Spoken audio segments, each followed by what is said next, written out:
All right. So anyway, I got the tower cam all working tonight. I thought that was pretty cool. You can see there's a record going through the intersection right now. But this is going to be great when there's storms and stuff out there. I'll be able to we're going to be, when we do live storm coverage, when I activate the WatchNet, we're also going to be on YouTube. And this is one of the things I have to show, not only the radar images that I have coming in and different things, but I can also show a live tower cam, which is pretty cool. So that's going to be neat. And I've got several different ways to do that. Lots of different views here tonight. I've been working on this, trying to get this all set up to where I guess that looks pretty good, I guess. What do you guys think? Is that cool? Yeah. Okay. All right. So anyway, that's what I got. And there's the tower cam. I thought I've got it. I figured out a way to make it the resolution a lot better. So I thought that was pretty cool. Let's see what else we got going on. I wanted to tell you guys, I found something really cool this week, something that I didn't know about. And it's really cool. Did you guys know there's still Radio Shacks? I thought there was one way down McGregor from here. There is, and that's the one I went to. I was actually down there with my mom, and we were actually doing some just some thrifting. We like to go out and just drive around the thrift stores during the week, after we eat lunch, and we'd like to just see what's going on out there. And so, hold on, let me turn this down. Okay, there we go. And so, we like to thrift. And so we were down there driving around and I found a Radio Shack and I was like, oh my God, it's a Radio Shack. And I was so surprised. I was absolutely flabbergasted because I had no idea. Somebody had told me that there was still one in town, but it wasn't that good. Well, I got to tell you guys, I went in there. I'm kind of shooting myself in the foot for not, I'm kind of mad at myself because I should have taken a few pictures. The lady was really nice and I'm sure she would have let me. I told her that, that I was going to feature this a little bit on my net this week and in my newsletter. And I certainly kept my word. Anyway, did you guys know that Radio Shack, basically, they're bankrupt. They're out of business. The name is owned by a company and they're allowing people to use the name. They do pay for it. She says they do have to pay something for it each year, but they are allowed to continue to use the Radio Shack name. And they're also, I guess, given a discount on buying things from what still exists, which is the Radio Shack online store. So when I walked in there, I was surprised to find a 1985 Radio Shack, not a 2005 cell phone Radio Shack. You know how do you guys remember how they all went to, they turned into like these fancy cell phone shops and all the parts disappeared and all the diode drawers and all that disappeared. And all the switch racks disappeared. They used to have those folding accordion things in there and you would like go through them. And they were just thousands of things hanging in there, everything from little switches and capacitors and everything.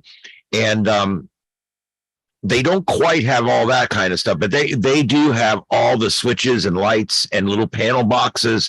They've got a couple of different smaller, cheap 2-meter antennas. They do have a lot of the things, most of the things you would have found in a Radio Shack in the 90s, along with a few newer things. And I will tell you that I got a nostalgia walking in there. I was like, wow, I feel really cool. It smells like a Radio Shack in here. And I walked right up to the lady and I said, ma'am, I'm so glad you're here. And I explained to her, that, I grew up in a Radio Shack in North Fort Myers. And the man, I used to go in there and wait till all the customers were gone. And the man would help me solder whatever the project was I was working on, because I've never been good at soldering. And my hands shake a little bit and I just don't have it. I can't do it. And so it's great because I shared the story with her and she was really nice. They also own the one, and there's one in North Cape. It's a pretty small one. But the one down there at Miners is it's not in Miners Corner. It's crossing, but it's in Miners area, that area down there. I think it's called McGregor Point Shopping Center is where it's at. Yeah.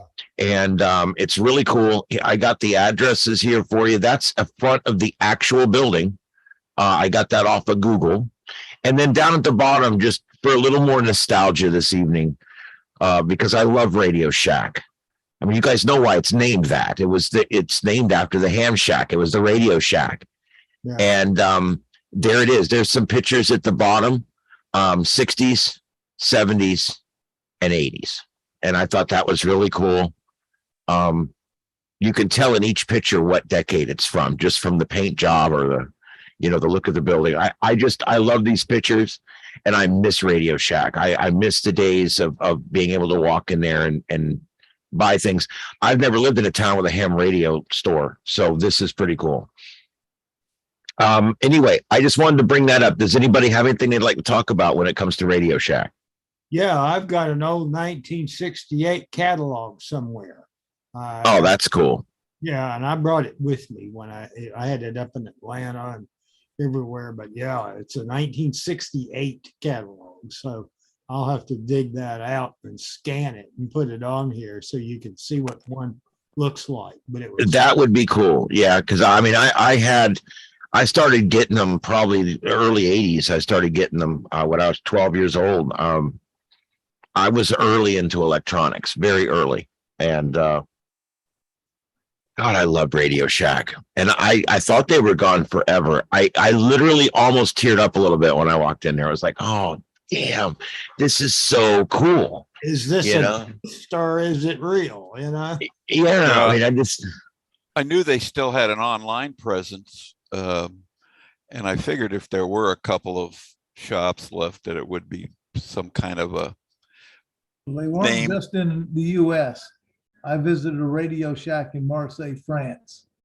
Wow. I bought parts there because I could not get parts that I needed to fix some Navy equipment while I was still in the Navy. I bought some El Cheapo 2N2222 transistors because for some unknown reason, there were none on the ship. And that was an aircraft carrier. We should have had thousands of those. And wow. I picked up a handful of, the little flyers that they used to mail to you. Yeah. Well, in France, all the stuff to get like the free flashlight or the free this or that, they don't do the free stuff. all that was X'd out at the store. But it was really cool. And I took out my Battery of the Month Club card and told them about, they wouldn't honor it, but they were impressed that it was a sailor from across the pond and he carried around his Battery of the Month Club card. We always That's awesome. Talk about the being kicked out of the Battery of the Month Club. That's like studying for a pap smear. Yeah. One other thing I wanted to tell you about in Atlanta. What's that? Dallas, you may remember this too. On Beaufort Highway in Atlanta, there was a Radio Shack store, which is about the size of a Lowe's or a Home Depot, if you can imagine that. Mm-hmm. It was wow. Yep, that was their RadioShack.com location, but we had that in Atlanta, and in fact, the North Georgia QRP group used to meet in there. We'd meet in the back of the thing, but of course, none of us would walk out of there without at least something. Going by the cash register with something to buy. But just to let you know, there was an enormous Radio Shack up in Atlanta, just north of Atlanta. All right, and the one that was between Arlington and Fort Worth, over in that area, all that crap that got returned because it was, an open package or was returned because of warranty, blah, blah, blah, but they didn't take the time to fix it. You could buy that stuff on there. It was a ham sidewalk sale not too far from where the Radio Shack was, and those guys would just bring all that crap from Radio Shack. Some of that stuff was just stuff that people opened in the store and didn't want it, so all that stuff to you're talking about the package of switches and connectors and all that stuff. Well, they would mangle it up till you couldn't like put it back on the shelf. We're not gonna sell So it. you can pick that stuff up pennies on the pound. Yep. And all Wow. kinds of, There's still Amazon does that now. You can buy pallets. And it's all stuff that was returned, and 80%, 90% of it still works. It's just for one reason or another, it got returned. Anyway, all right. So that's Radio Shack. I really love Radio Shack. I got to tell you guys, it's one of my favorite places. So I'm going to visit down there when I get down there. I will tell you, of course, you can get it cheaper on Amazon. You can get it faster at Radio Shack. You have to decide what you want to do and who you are and what you want to do. I think both are great. It gives you options. Anyway, they do have some things. They have a few little antenna connectors, a lot of BNC, but they did have a few coax things. They had a lot of 12-volt stuff, which I thought was really cool.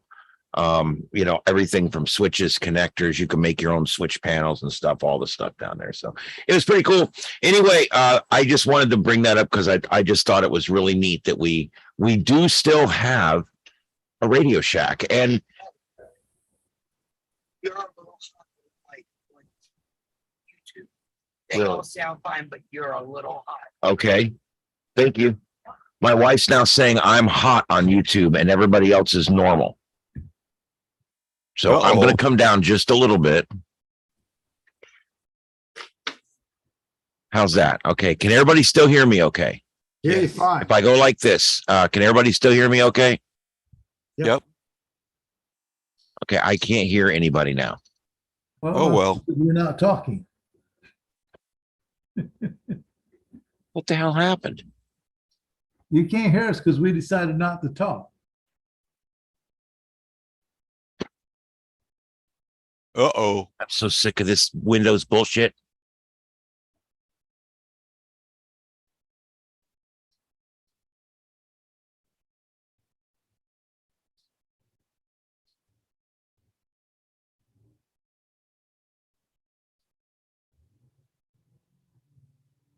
Don't touch that dial. All right. I have lost sound and I don't know why. So I don't know what to do. Three-finger salute. I'll tell you, I've had it with this Windows sound. I've been fighting it for weeks. I'm fighting the video problems. I'm fighting, and now I don't hear anybody. Meeny, meeny, miny, mo. Can you hear me? Okay, now I can hear you now. I don't know what happened, but all of a sudden you're back on again. Maybe something going on at Zoom. Could be. It could be, but more than likely it's something here. But I It's just hear you it's fine. work. Yeah. Okay. Anyway, that's better. At least I'm back now. I don't think am I too hot for anybody? Not really. I like it. It's Okay. fine. All right. I've turned it down about 15 or 20%. So that should bring me down even with the rest of you guys now, I hope. Anyway. All right. I wanted to just take a few minutes tonight. I'm not going to spend a lot of time on it because it's not really all that, directly relevant. But yesterday was a very important day in the world. Yesterday was Star Trek Day. And I know probably a lot of you didn't realize it was Star Trek Day. Such an important day, And but I just wanted to mention just quickly, I'm not going to read through this or anything. I wrote some of it I copied, like the episode information and stuff I copied, but a lot of it I wrote myself. This is a great little thing I wrote up here about Star Trek and why it's so important and why Star Trek was so important. It's such a breakthrough and why I think Star Trek was very much responsible for our rapid rise in the space program and for a lot of the advancements and a lot of the future that our country saw in space and in innovation. And so I wrote this article that I think you guys might find interesting. And it's really cool. It talks about everything about the original series and talks about the letter writing campaign.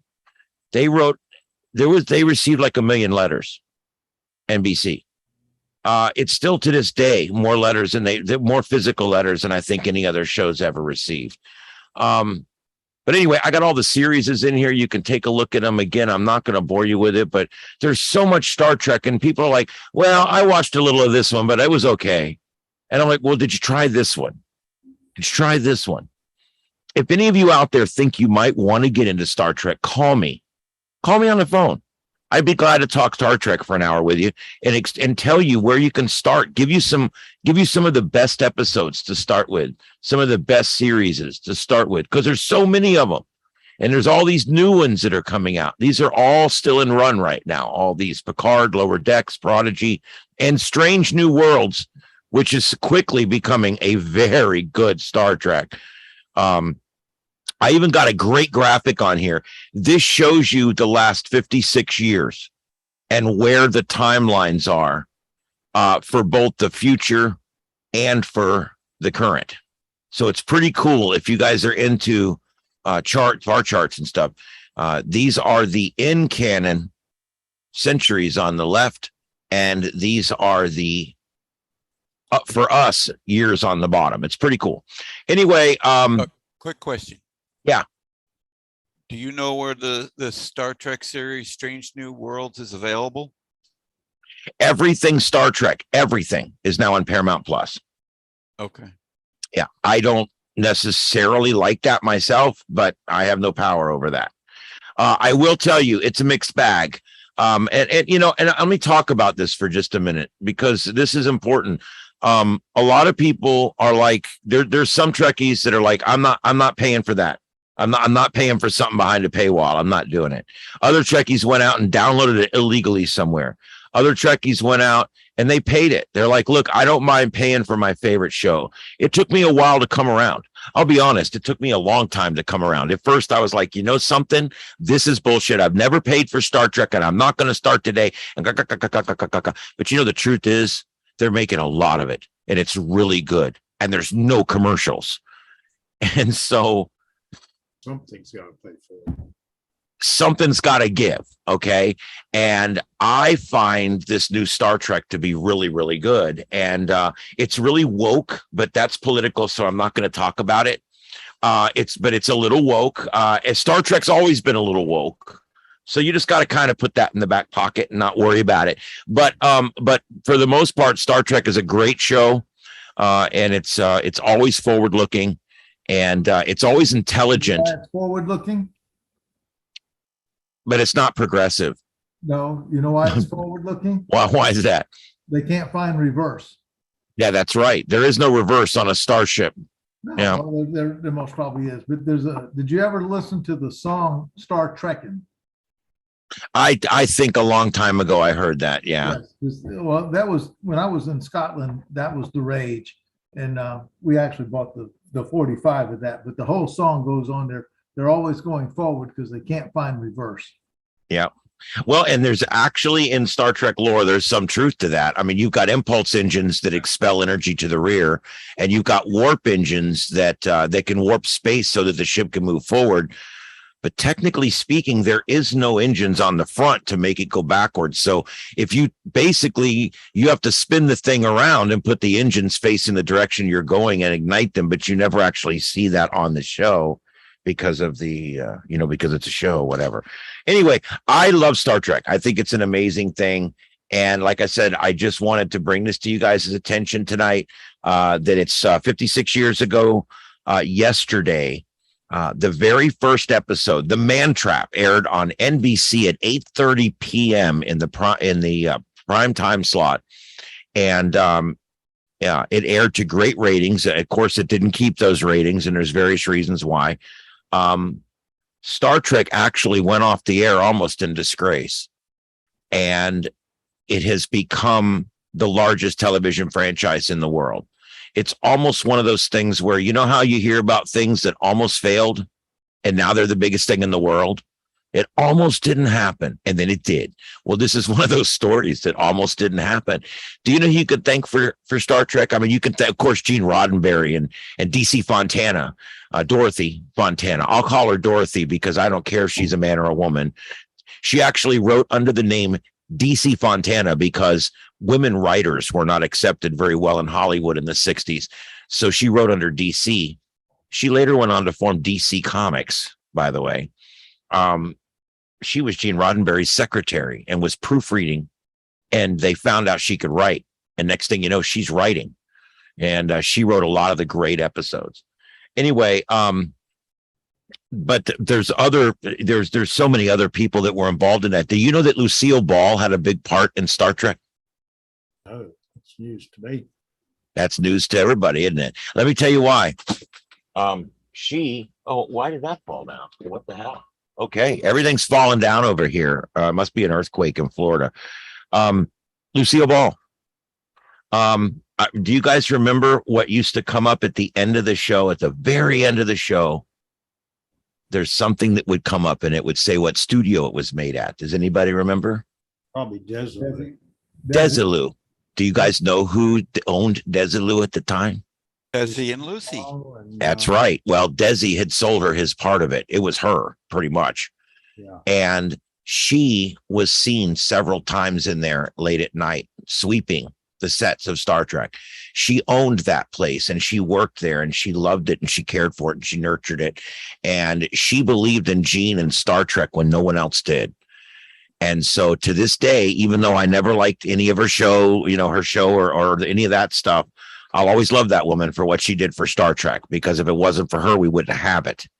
Funny, A lot of them. the show was on CBS, but Star Trek was on NBC. Yes. Yeah. CBS owns all of Star Trek now, but it originally started out on NBC. Yes.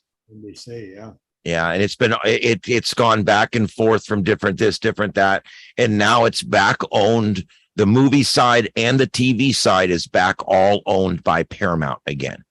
So we're back to Paramount owning the whole thing. That's kind of good in a way. That we'll look at all this new Trek we're getting. Now, I don't like a lot of it. The cartoon Trek I could care about.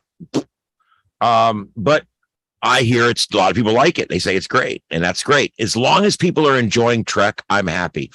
Does anybody want to guess how many episodes and movies of Star Trek exist in the universe? Everybody give me a guess. All of them? All the shows? All each episode counts as one, each movie counts as one. How many is there? Thousands. No, I don't think there's, I think there's It's not quite that high. Yeah. You're actually close. It's a little less than that. It's 853. Yeah. 853. It's about 640 hours of actual uninterrupted television. Does that And- include the silly cartoons? That includes everything. Yeah, there wasn't that many cartoons early on. There was only, I think, 33 made in 2 short seasons through animation. Not a good outing at all. Lots of errors, really bad animation. Some good scripts mixed in with bad scripts, and a lot of people voicing shit they really didn't care about. But you know what? It kept Star Trek on TV. I hate to say it, but it kept it on TV. All right, Star Trek didn't get big till the middle of the 70s. They started having these little conventions, and next thing you know, they're having That's when big conventions. When the And movie now started. we have a convention in Vegas that 700,000 or 800,000 people come to every year. They just had it, actually. That happens on the weekend of Star Trek Day, or close to it anyway. I think it happened a week or two before it this year, but they just had that, the Vegas con for Star Trek. And to my knowledge, from what I've read, it is the largest convention for any kind of entertainment that exists. Comic-Con was the first one to come up with that name, Con. Yeah, exactly. Well, Comic-Con's great. Don't get me wrong, but that doesn't count because that covers all the different shows, both horror and sci-fi. So that's science fantasy, science fiction, and science horror and horror is all covered by Comic-Con. So it's a huge umbrella. The Star Trek conventions is just Star Trek.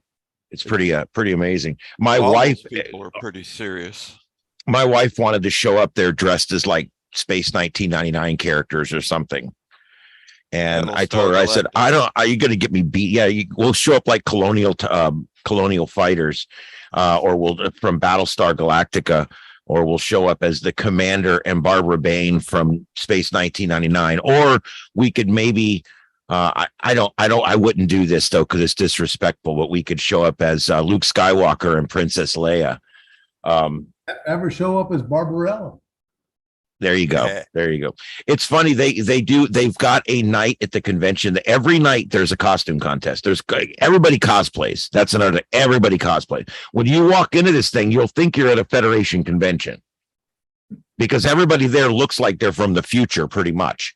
They're all wearing Starfleet uniforms, or they're all wearing, Klingon this and Romulan that. But what's really cool about the conventions and what I think is really neat about them is the seriousness that people take in dressing up as close to reality as you can. But on one night every year, they'll do a thing where your costume is supposed to be 50% Star Trek and 50% some other franchise.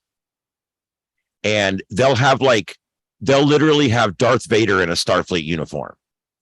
Or it's crazy shit, like I don't know. I've seen some weird ones. Like they had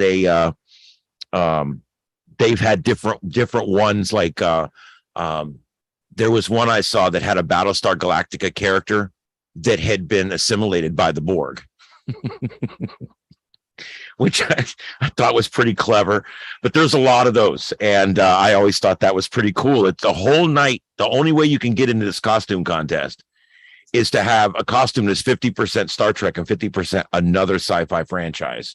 And they get like 400 people sign up. It's crazy. Anyway, I just thought I'd bring all this to you guys. Star Trek is an amazing thing, and it's out there. And if anybody has never started or never really got into it, get with me. I can send you a view list that if you watch these, it would probably get you interested enough to watch more, and a lot of people don't realize what's out there. Like a lot of people are like, well, I watched Next Generation, but it was all about this real nice French guy that spoke with an English accent and whatever. And everything was nice. And every now and then there was a phaser fight. It was okay. But yeah, okay. I agree with you. I think Next Generation was great Star Trek, but it was not the best. Deep Space Nine and Voyager were much more action, much more fights in space and dire situations and time loops and crazy shit. I like those two more than I like Next Generation. So there's some really cool Star Trek out there that most people don't even know about because they've never explored it. So I just wanted to put that out there for everybody. Does anybody have anything else they want to mention about Star Trek? I used to watch them all. And Does anybody have a favorite episode they'd like to tell us about? Wow, lots of Trekkies in here tonight. Because if you're a real Trekkie, you've got your favorite episode. Mine is the Doomsday Machine from the original series, season 2, starring William Wyndham as the guest star. And that is the best episode of Star Trek that was ever made. The musical score in it with the musical cues is genius. Genius. And if you've never watched it, you need to. It's really good. Okay. Jimmy Doohan as Commander Scott was always my favorite character. When I was growing up, I wanted to be Mr. Scott because when the captain, Give her all she's got, Captain. I know, well, you got the doctor keeping him well, you got Spock figuring it out and this and that, but when it really hit the fan, Scotty had to get him home. And nobody knew that ship better than him. And there was something about that man's job. The one time in one of the episodes, the captain confined him in the quarters, and he looks at the captain and he says, good, I can get caught up on those tech journals. I always liked him. He was just so into what he did, Anyway, so that's my Star Trek thing. I hope I didn't bore you guys too much. that a little bit of trivia, I don't know whether you know it or not, but the very first episode of Next Generation had a cameo from DeForest Kelley. Yep. Mm-hmm. In there. And I thought that was pretty cool. Yeah, as a matter of fact, one of my favorite episodes of Next Generation is an episode called Relics, where they actually find Jimmy Doohan as Mr. Scott in a transporter buffer on the Janolan, which had crashed onto a Dyson sphere. And I know more about Star Trek than I do my own world. I don't know why. But anyway, that's one of my favorite episodes because Jimmy Doohan's in it. And he's the old Scotty, he's just himself. And he makes friends with LaForge on the Enterprise, and they have to figure out some problem. It was really cool.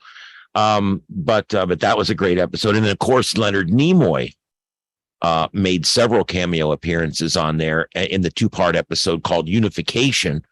Right.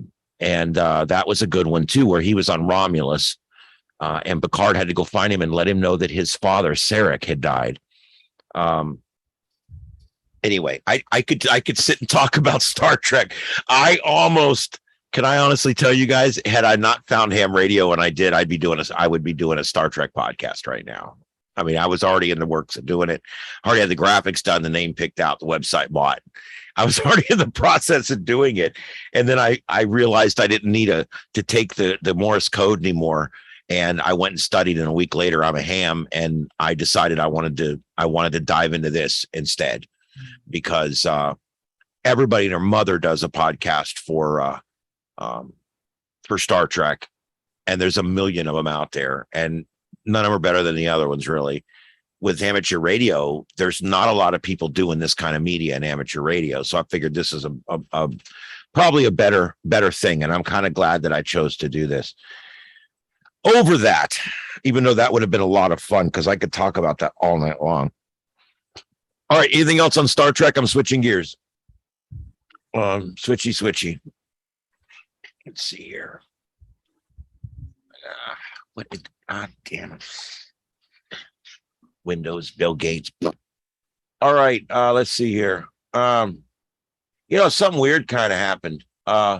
All that stuff that was in the intertropical convergence zone this morning has kind of disappeared this afternoon. This is the new map that just came out from the National Hurricane Center.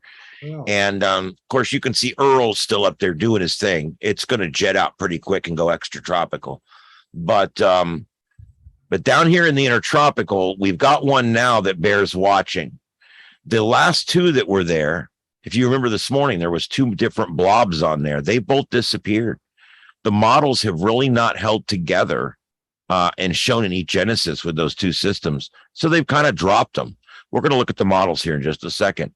But we're looking at this new one that's forming. That's for something that hasn't even emerged on the map yet. It's actually still over the continent of Africa. So we're going to have to wait and see what happens with that. But I do want to go ahead while we're here real quick and just run through the models. This is the American model.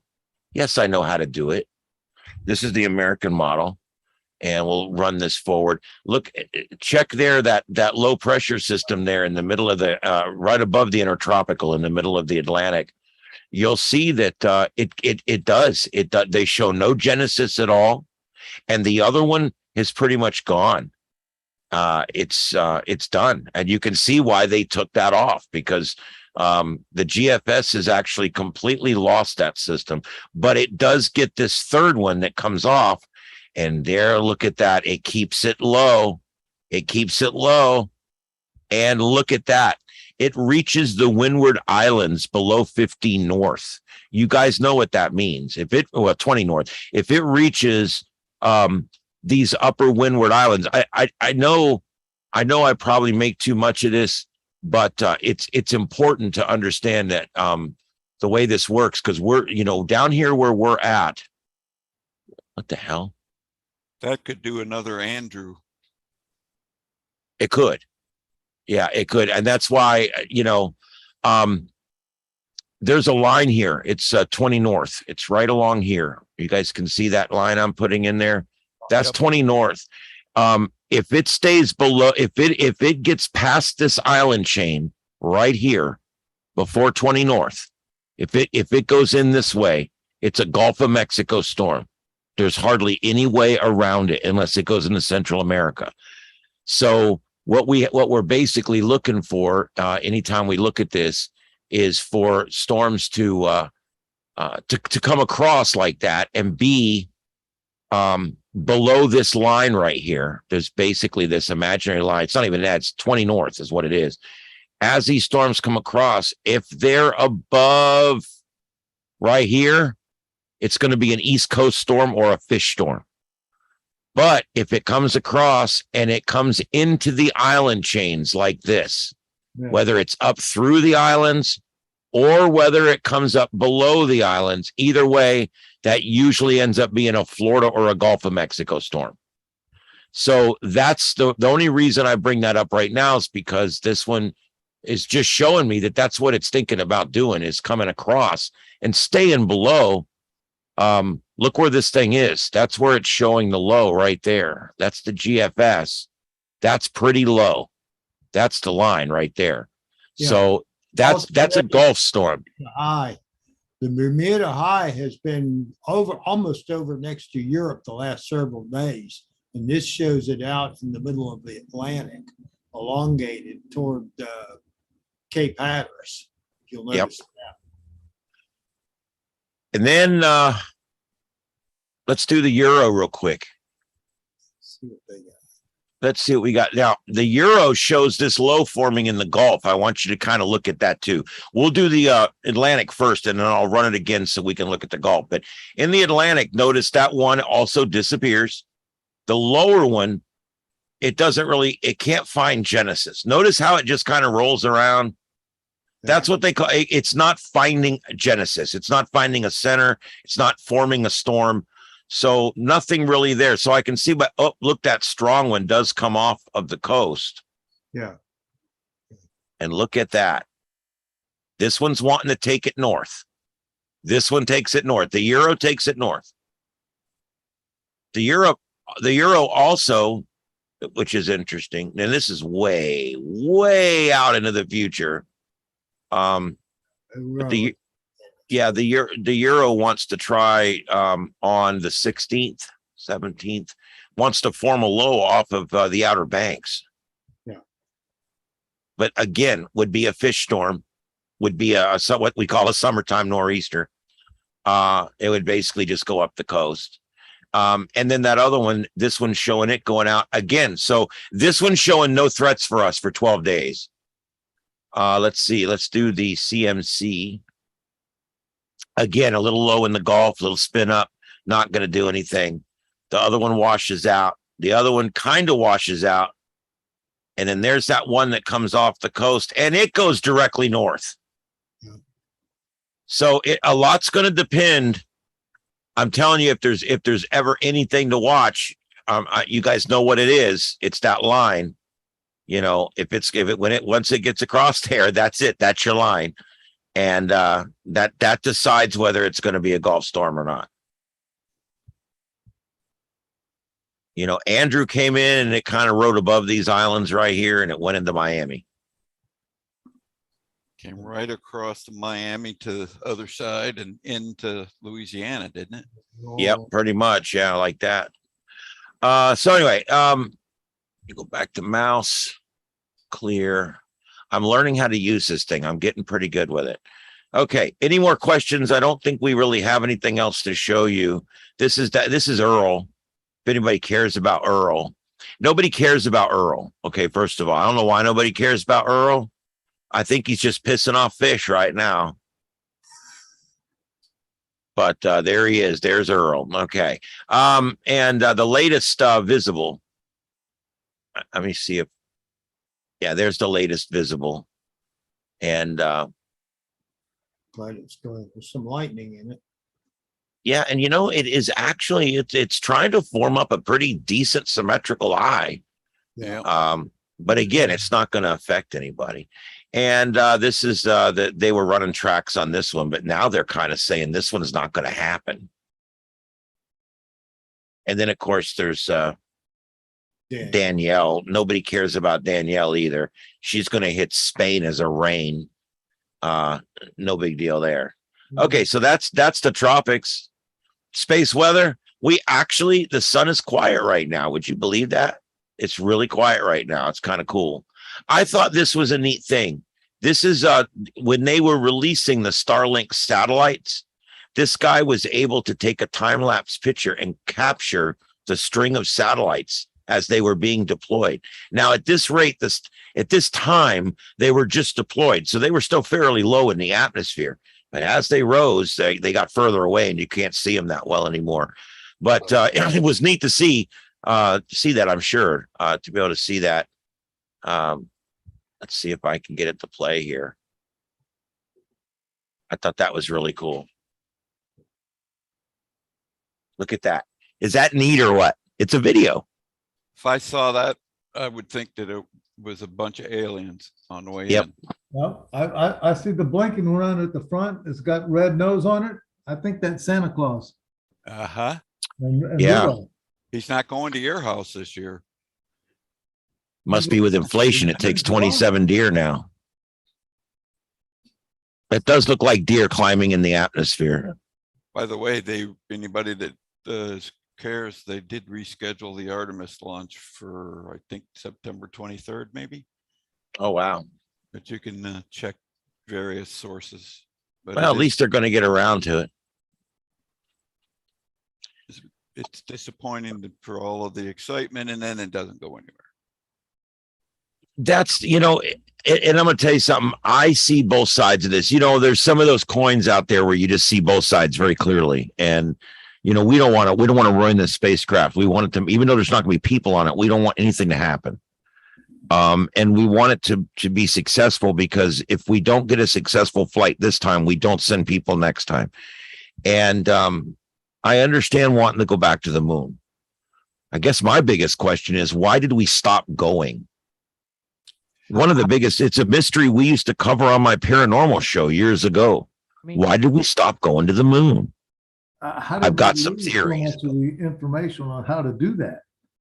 It's like they have to reinvent the entire wheel. Yeah, I think a lot of what happened was the moon missions back in the 60s were haphazard at best. I almost think we took bigger risks than we even know about. I think they took bigger risks with those guys than those guys even know about. And I really do. And I think that because we had to beat the Russians, And I think that was the push. And then there's two things that happened after we went there. Number one, it was no longer a big deal anymore. And number two, they didn't find a way to make money there. I've been saying for a long time, if we want to go to space, it's going to take two things. One, the private sector and the free markets. We're going to have to find a reason to go to space and then Can y'all go. hear me? Yeah, we got you, bro. Am I too loud or am I good? You're great.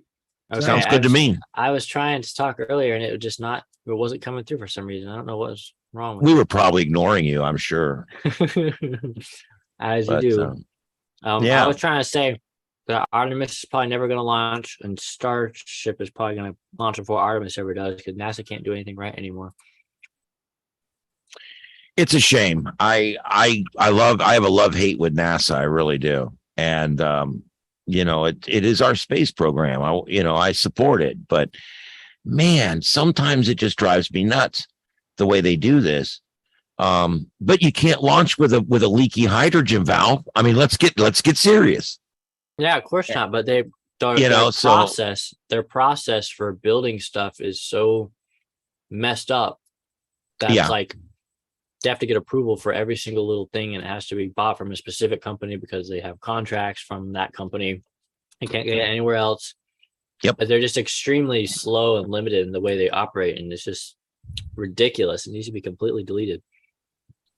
Well, I would actually prefer, and some people may disagree with me on this. I would prefer that the government turn immediately to start supporting the private sector in space and quit. Yeah, they really should. I think we should turn NASA over to a private company, let them run it. Let's find reasons to go to space, whether it's helium-3 or mining asteroids, or I don't care what. We got to find a reason to go. The reason cannot be because anymore. We have to find a reason to go, because what we know is Chinese out. yeah. Well, here's the thing. The Chinese are, if we let them, they're going to go wherever, and that's fine. And what I mean by let them, they're going to be first if we let them, is what I meant to say. They can obviously go wherever they want. But I think what's important about the future of space and the change that everybody needs to start thinking about in their mind is, we've always looked at space as a heroic mission of the government. Right? I mean, that's what even like Star Trek is the United Federation of Planets. It's spaceships owned by the government, right? They were our heroes. And so we always, yeah, they were. And so we always thought of space as something that is owned and operated by the government. They own the ships, they fly to space. And so the timeline was always set by them. And then all of a sudden, someone stepped up, built a ship, went to space and did it in record time for no reason other than just to go. And it set NASA back a little bit. And now I almost think this whole Artemis thing is them fighting for relevancy. I mean, you hear Oh, how it they say, absolutely is. we are going to go to the moon. Oh, it's absolutely. It's I'm exactly what's like, going on. You went to the moon. It was it was on my birthday. You went to the moon. I remember. I mean, I don't personally remember, but my dad was in the waiting room when I was born watching it. Just graduated from high school. Yeah. I mean, this is we went to the moon, and yeah, it was exciting. It was awesome. And now they're going to go again. It's like nothing says that you've got your shit together and that things are going great, like successfully repeating something you did 55 years ago or 53 years ago. And that's pretty much what we're doing. But I don't want to shit on this parade because honestly, I like NASA. I love NASA and I want them to do well. I just think it'd be better done by the private sector. In a non-union state, in the private sector, NASA could be great. Computer. Do what? You're gonna have to find a source for Raspberry Pis so they can have a computer. There you go. There you go. Well, see, again, if the government's running it, they're going to put it out to bid. It's going to take forever and it's going to suck and it's not going to work. If the private sector was doing it, they would go build a building and they would make their own and have them shipped over. The private sector thinks of everything differently, and that's the future of space is the private sector. I just really don't think that, okay, because what's the easiest way to make money in space right now? Tourism. NASA won't get involved in tourism. Why would NASA not bring 4 civilians up every time they fly?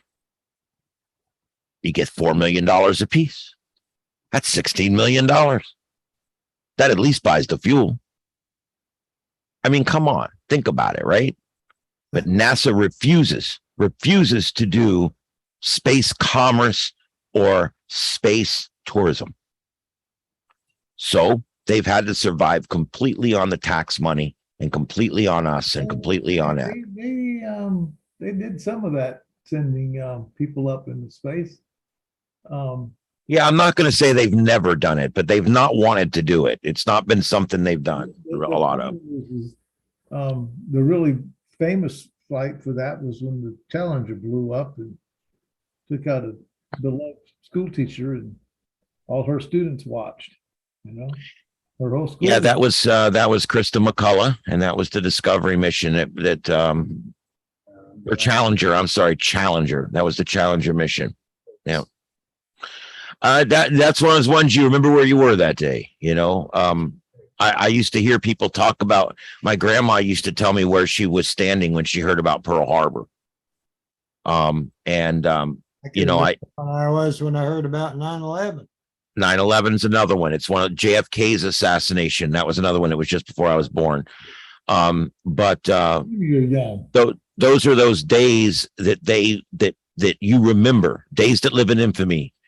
And days that you'll remember the rest of your life. And with me, 9/11 is one of them. I'm sure for some people, the Queen dying yesterday is one of them. For some people, there's others like me that I don't care. We left that place because of all that mess. But I wouldn't have said that if Dave was here. Just kidding, Dave, if you're watching.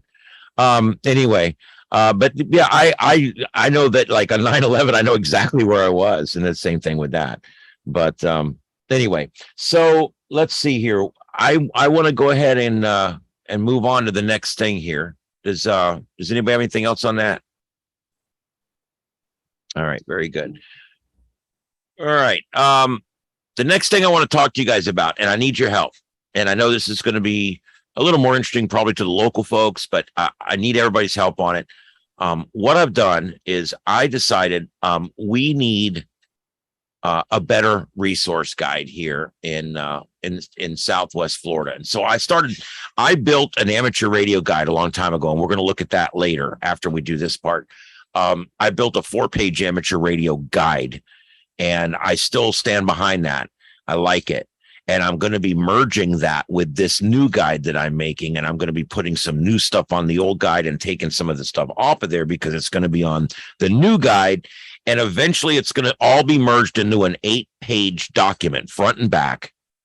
It'll be 4 pages, front and back, eight sides, basically.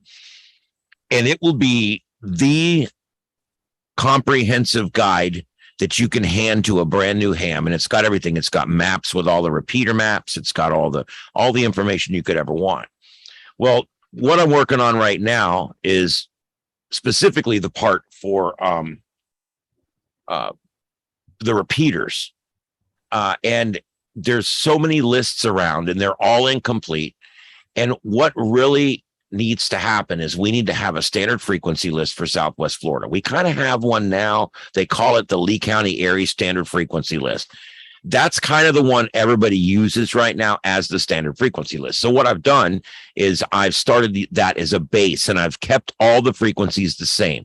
That way, for the 100 or 200 people that have already got this programmed into their radio, it'll work with my list just like it works with their list. And that was the idea. Again, compatibility is always best. So what I've done here, and I'm going to be using Google Docs here, and we're going to be doing this in real time. I sent this to a few people last night to take a quick peek at. Rick, did you get a chance to take a look at it? Yeah, I did take a look at it, and I noticed that you had like 35. You had listed a simplex frequency, and what I've got, excuse me, that's where 443.8 is, and there is a repeater there. So you may want to consider moving that simplex frequency to something else. And then I think you had something like 433. Well, some of the radios don't go that low. So you might want to, if it were me, I would say 446.775 or something like that instead of using 433. Because some radios don't go down that low. So, well, and I don't know if you realize, and the only reason I put that in there, I just put a number in there. This, again, we're building this right now. Yeah. I need a simplex backup frequency for the WatchNet. Yeah. And I wanted it to be as close as I could get it to the 444. Yeah. But it lists the 433s as experimental bands and mixed use. Yeah. And there is no simplex band in UHF listed. Yeah, there is too. Yeah, there are. Well, on the list I got from the ARRL, there wasn't. So, Out, but I always thought it was like 446 to 447. 446 is 445 to 447. 446 is UHF's answer to what 146.52 on Right. VHF is. Yeah. And there's some that are assigned digital and some that are assigned analog. this is what I used. You got to watch out for No. satellites too. Yeah. This is not what I used. Hold on. 33. This is not the same one I used. And if those radios, Rick, don't go down that low, they might be European models because they don't have privileges as low in Yeah. Wow. that band as we do. Ah, this is what I used. Okay. Yeah, this is what I used right here. Can you guys see that? Nope. Don't see it yet. All right, let me, okay. Well, that's because I haven't shared it yet. Let's try that.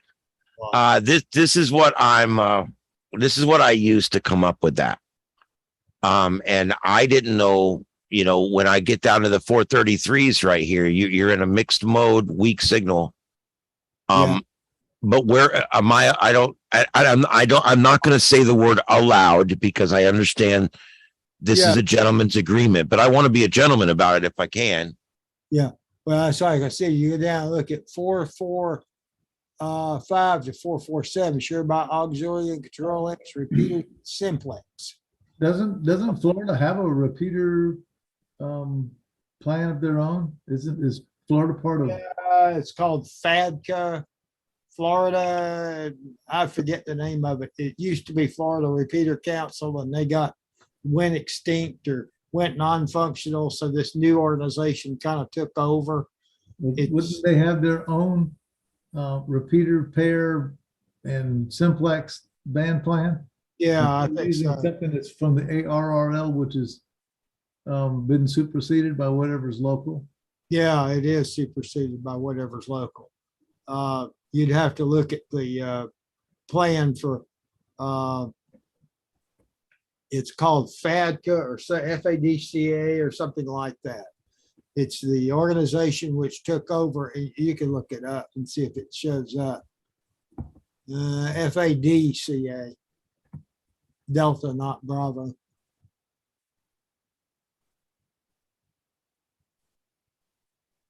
There it is. No? No, that's not it. Oh, crap. What's the name of that thing? Yeah, that's definitely digital there. Yeah, look up It's a FAS. Florida Ham Radio Spectrum Management or something like that. See if it comes up there. You got a Florida Repeater Council, FASMA. FASMA, that's it. Frequently asked questions. That's it. And of course, there's a search box. And we put in band plan.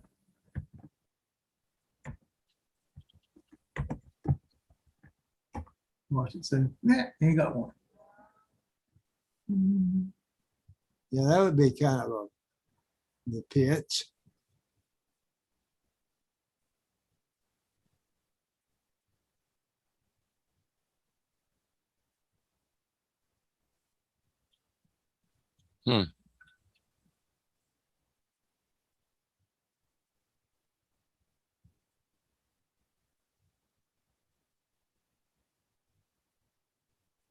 That's weird.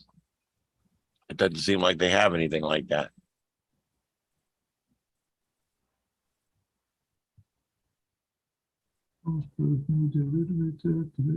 All coordinated repeaters. Yeah, I got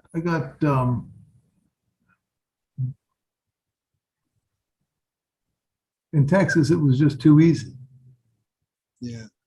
You just had the Texas VHFM Society, and it was easy to find, and you could search for a repeater, and you could Yeah.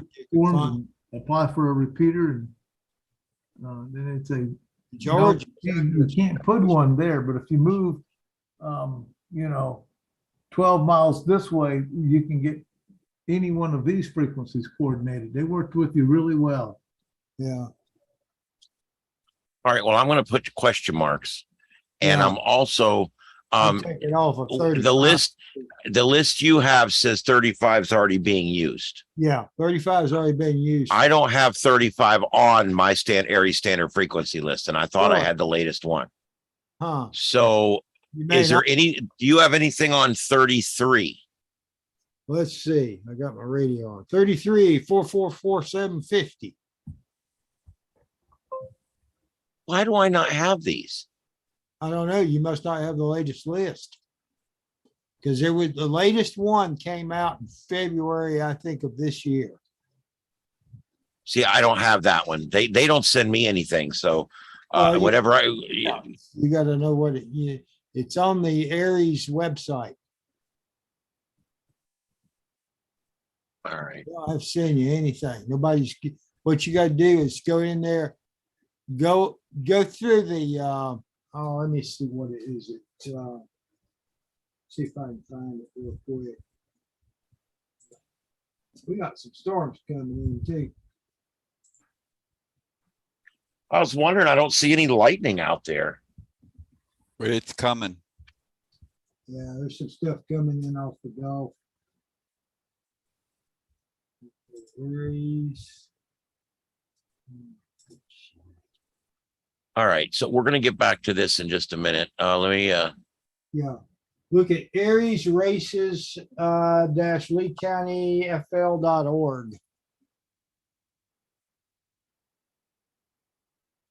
Yeah, when I click that, it actually brings me to some website where they're selling stuff. Really? It's not. Yeah, it's selling medicine. So I don't understand why that does that. No, either.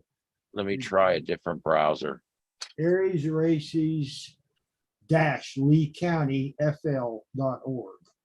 Yeah, it keeps pulling up some pharmacy. What in the world? Yep. You got screwed up DNS.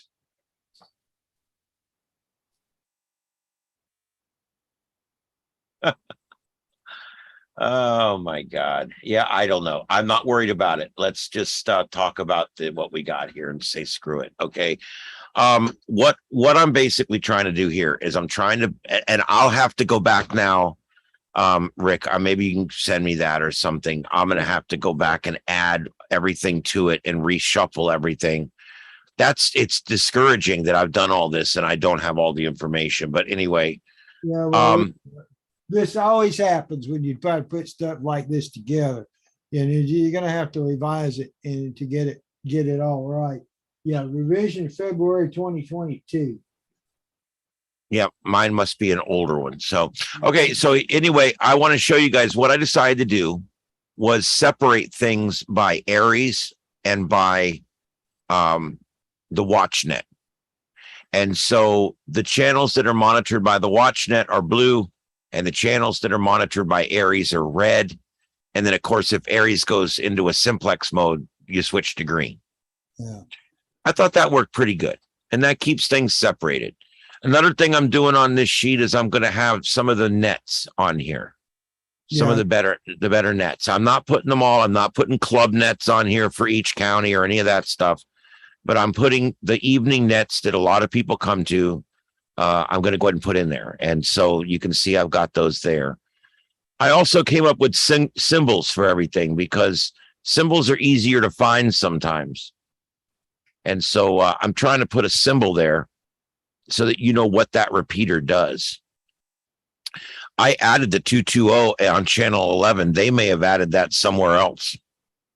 Yeah. I will fix that if they did. We're gonna fix that because I think you got 147.375. I don't know where that is.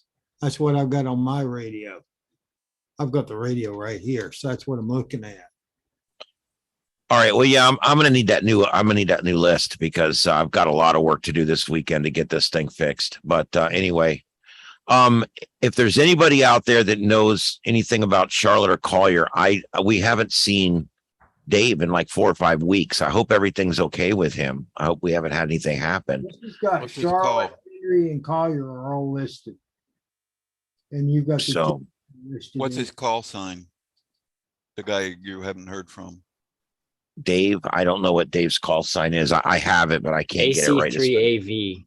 Okay, there it is. Yeah, AC3AV. So You know, I don't know. They've got their DMR up and running now, and they also have some of their guys have an unaffiliated with cars website that they do use to help people technologically. Yeah. I can give that to you if you want it. But If you could, yes, and either put it in the chat room or just or email it to me. I don't want to actually take dictation over the thing, but Right. Yeah, just send it to me one way or the other. I'm going to save the chat like I do every time. And did you guys see I published that list of links we came up with? Remember a couple weeks ago, we did that whole thing where we did all the links. Yeah. And if you go back a week or two in the newsletter, you'll see every one of those links is in the newsletter. And that's a real good thing to go back and reference, especially if you missed getting some of those links. They're all a couple weeks ago in the newsletter. But anyway, yeah, I'm looking for someone from Charlotte. I think I'm going to send this to Dwayne up in Charlotte. Him and I are friends. I talk to him every so often. I've never actually, I think I've only met him in person once, but we talk every so often and email quite a bit. So I think I'm going to send him a request to look at the Charlotte County portion of this and tell me what I got right and wrong. And if anybody else knows any other repeaters in Charlotte, Henry, Lee, or Glades, counties, This get list with me. has those too, so I'm gonna try to send it to you. Let me see if I can get my email. Good. And Well, I'm it gonna, says it says that Dave has been on APRS on 20 meters 2 minutes ago.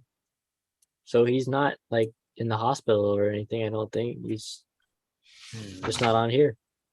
Too much stuff. he may have something going on.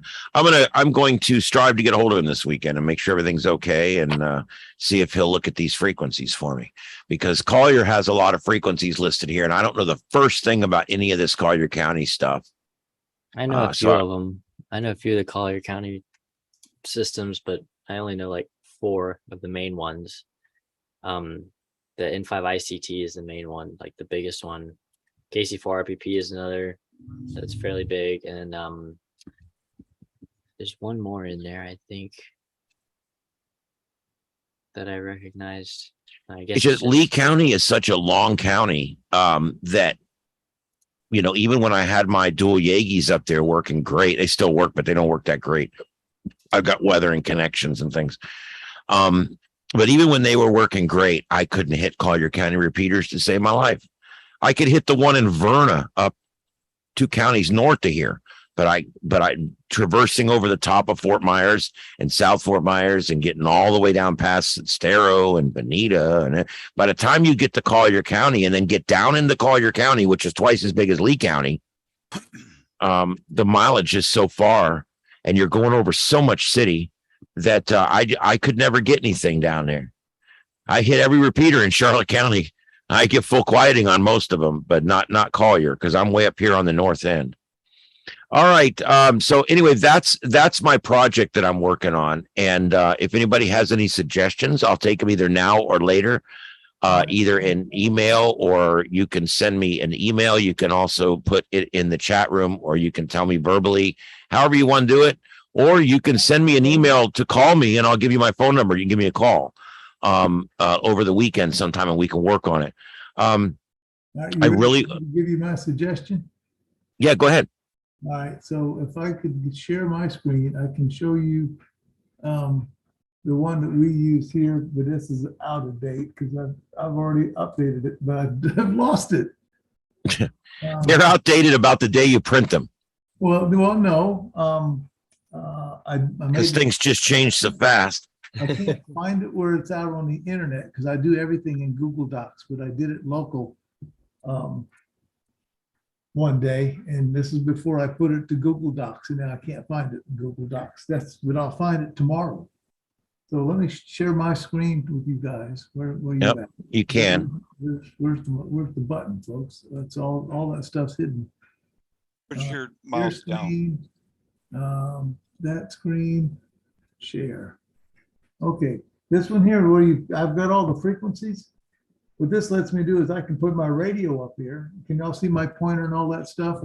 Yeah, Okay, I so see for that everything. radio, I know my channel numbers. Well, when I get to these radios here, which I've already done, but they don't show it here. This is a 2 meter only radio, so I don't put any of those 440 things. So I just skip those channels, but I can take this piece of paper and I can put it in a Ziploc bag. So it's in the glove compartment of my car, and I can take it out and it can get rained on a lot, but a Ziploc bag keeps it dry. But if I'm using any of my FT2800s, I know what channel to put the thing on, because, you know, you can try to remember frequencies, but no, I'm too old for that. And then I have, you know, an FTM 400 and an ICOM 2820 and a ICOM 7000 that does 2 meter 440. And I've got a bazillion frequencies, but these are the local ones here for. yeah, they look familiar. And it's nice to be able to have a frequency list and then do it by channel number. And then if I want to, I can tell this thing to spit it out in frequency order. Then the channel numbers are all goofed up, but I don't care, you know. Once I know what frequency it is, I just go to that channel number. Is this really nice to have a radio that you can just, with one or two buttons, key the mic, push on the microphone, to go to channel 21 or 45 instead of trying to put in a frequency. Yeah. That takes forever. But that's my 2 cents on how to do that. And then that prints nice because it's not in color, it's black and white. And it you can put it in a Ziploc bag and put it in your glove box and it's there. Yeah. And it's waterproof. Great idea. Ziploc bag, you put your cell phone in it, and now your cell phone doesn't get ruined in the rain. You can drop it in a mud puddle. All right, A that's bunch of familiar looking frequencies in there. I wonder why. Yeah, it's because it's the same ones over and over and over. Do you want Yeah. to say changes? Nope. I Wow. haven't made any changes. All right, I'm done. Where's my button? And yeah, and I just emailed you it's a PDF file. And your link is in the chat room. Oh, good. Okay. Well, I broke my somehow my not YouTube, we use Zoom, went to an itty bitty little picture and it doesn't have the thing in the corner to make it full screen again. Windows hit you again. Go down and click on the Zoom icon on the I bottom. don't have any of the stuff at the bottom. Oh, it's over here on the other monitor. There you go. Oh, you got. Uh-oh. Now Ian's gonna talk about his monitor issues. Oh, I'm always having monitor issues. That's ridiculous. The way Windows is. Which one? Yeah, Linux isn't much better. I have to use one monitor because if I use two, then it's gonna mess up my refresh rate. All right. Well, anyhow, Computers just don't have very good monitor support, which is ridiculous because it's 2022 and computer screens are what you use. all right, it's past my bedtime. I'll see y'all next week. All right, see you later. all righty. We'll see you next week. All right, everybody. There we go. And I got to tell you, yeah, I have all kinds of issues here with these monitors, but it is what it is. I'm trying to get this set up here. That's facing towards those storms that are coming in from offshore, but I haven't seen any lightning yet, but I am monitoring. Yeah. Make sure that we're still on here. Yeah, we're still on. It's still moving up there. All right. Yeah, I'm trying to see if we can catch some lightning up there while we're watching. Anyway, it's a pretty good storm that's coming in. It just hit Sanibel proper, and it just hit Fort Myers Beach, Bonita Beach, all the way down in the Collier a little bit. The upper end of it is below Captiva. Captiva is getting some rain too, but that's not the same storm pretty much. And looks like the south end of Pine Island's getting it now. And Rick, it's got a bead on your house. Mine too. And it looks like, yeah, I mean, it does. Let me see. I can put this up here. Hold on. Let me get this guy. Let me get this guy up here. There we go. Look at that. Northeast, yeah. Yeah. And all the directional things are showing it coming basically right over Rick's house. Yeah. And yours too. So there, yeah, there's a number of them. But yeah, South Cape's going to get it. And the Iona area is going to get it, of course, in south and central Fort Myers. And then we'll have to see if it makes it way up here. I mean, I'm way up here, so we'll have to see if it gets up that far. All right, so we're going to keep an eye on that. All right, the other thing I want to show you guys real quick is I'm working on, I've been working on this. This thing. It really sucks that I didn't have all those frequencies. I didn't know they had added a bunch of frequencies to the Oh, yeah. list. Well, they revise those every so often. We're going to get you that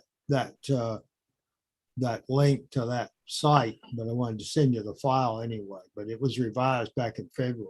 So, Yeah. but they do it on that Aries site. So that's where you pick it up. I just wanted to show you guys this. I'm working on this and I'm going to be revamping it. I put this together about a year and a half ago. I did it originally for FMARC, but Yeah, they didn't really appreciate it. So Mhm. I redid it for here. And what this basically is it's something you would hand a new guy, you know, a new ham, but it's something that most of us should probably have laying on the desk. So I'm going to be getting these printed. I'm considering mailing these to the new hams that get licensed locally every month. It would probably cost me about $2 a person to do it, and there's only about 6 new hams a month. So I mean, we're really talking like a $12 a month investment, and I could send them 4 sheets of paper that are printed on both sides, that are in color, that are printed on nice paper, that they can pull out of an envelope and stick right there on their desk and get started. And this is some of the stuff you see on here. I've got the basics about the repeater, that everybody should know about a repeater. Over here, there's our website information, contact information. I also have the standard phonetic alphabet and Morse code in the same spot, which I think there's no sense in that being 2 different lists. It's right there. It's all right there. I got the common radio modes, CW codes, and the Q codes, and amateur radio bands. This lists all the bands, or most of them anyway. I don't think it goes all the way to the top. And I've got this map on here. This will be replaced with a full size map of the county. So this spot will then be taken up by something else. See, all this is going to be put together so where it'll be everything you need. You can have this printed, and the way I'm going to have it printed is like a pamphlet almost, where you'll open it up and there'll be like 2 sheets of ledger paper. You guys know what ledger paper, right? Ledger paper is 2 pieces of regular paper, your standard paper, together. So instead of 8.5 by 11, it's 17 by 22 or whatever. And you get that and you fold it in half and it makes a book. I just saw some lightning out there. And it makes a book. And you put the second one in the middle, it makes a book with 8 pages. And that's what I'm thinking about making. And I'm going to stick it in an envelope with our logo on the front and ship it to them and say, look, we want to welcome you aboard ham radio. Here's everything you need to know. And that's kind of what I'm going to do. Some of this is going to be replaced. I'm going to take some of this stuff off. I used to think the NTS would be something great for everybody to get into, but kind of changed my mind on that now. It's kind of a gentleman's club, and if you're not invited, you're not invited. Area standard frequency list for Lee County is there. That again is being replaced by this new list. So this square here will be dedicated to something else. I don't know what yet. So I want you guys to, while we're looking at this, what I need you to keep in mind and help me out. Ooh, there was some, is to, what can I add in these spots? Because I'm going to have a big spot here. I want to find something really good to put in this big spot here. And I want to put something here to make this just as good as it is now. These are the nets. I may just make this whole section here nets, because I've got a lot more nets than are what listed on here. And then I got lingo.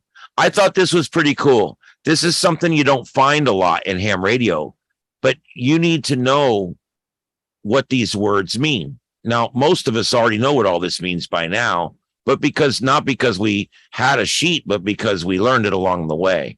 And I think it'd be cool to have it all written down. And then I got, this is all about the tech team over here on the right. I got a basic band allocation in here. And here, this is a cool page. This is the last page. 10 things you can do right away with your new license. And then after that, I got a whole bunch more things you can do with your new license. And then, of course, all the information and disclaimers and stuff at the end. And basically, what I'm trying to do there is I'm trying to create the sheet that would be laying there when they need something. So I want you guys to help me think of what else, what would you like to see? What would you like to see in the ultimate ham radio guide? Basically, I guess is. I got one for you right off the top of my head. A brief explanation of something that all new hams want to interest in is a brief explanation on the 3 main digital modes, DMR, D-Star, and That's a good one. I like it. That's a good one. I like that. Nice lightning. Yeah. That's what's great about the tower cam is you get above the trees, you can really see the lightning coming. I literally at night will full screen my tower cam in there and just watch the storms go by. I just love it. The only problem is I don't have a remote on my rotator, so I have to run out here and rotate it, man. You come out here and rotate it in the shack and then run back in. Stuff is coming out of the southwest tonight, so you're aiming. on- Yeah, we're facing southwest. The reason that the horizon looks so bright is because I'm looking into the city lights of Fort Myers and North Fort Myers pretty much, but and Cape Coral beyond. But we're looking right at that storm. The camera's looking almost directly at Sanibel Lighthouse in this direction. This is right where I would set it if I was talking on the Sanibel net. So anyway, so that's a good idea. So digital modes, and then you gave me an idea. Ooh, fast. Maybe I should put a list of other modes and list FT4, FT8, GS8, JS8 call, RIDI, CW. I mean, there's so many different digital modes beyond just the three. The digital voice modes. You've got 50,000 different other ones. So maybe I could take another one of those little boxes that I'm going to have come open here and do that. I think that's a good idea. I appreciate that. So we got the digital modes, and then I'm going to also put the computer digital modes. You'll get my bill in the mail. Okay, cool. That's very good. I generally don't pay those, but anyway, Yeah. it don't matter. Just write it off. That's what everybody else does. Anyway, so yeah, that's a good idea. Does anybody if you guys think of something else, even if it's not tonight, get with me because I'm going to be working on this. This is a long, exhaustive process. It's probably going to go on for a couple more weeks until I'm happy with this. And it's something that I'm going to print as needed. I got a local printer that I can print color sheets on nice paper, both sides for about 12 cents. And You I ought to can- provide it as a PDF on the website too. yes, I will definitely do that. I've already got the one you just saw is already on the website.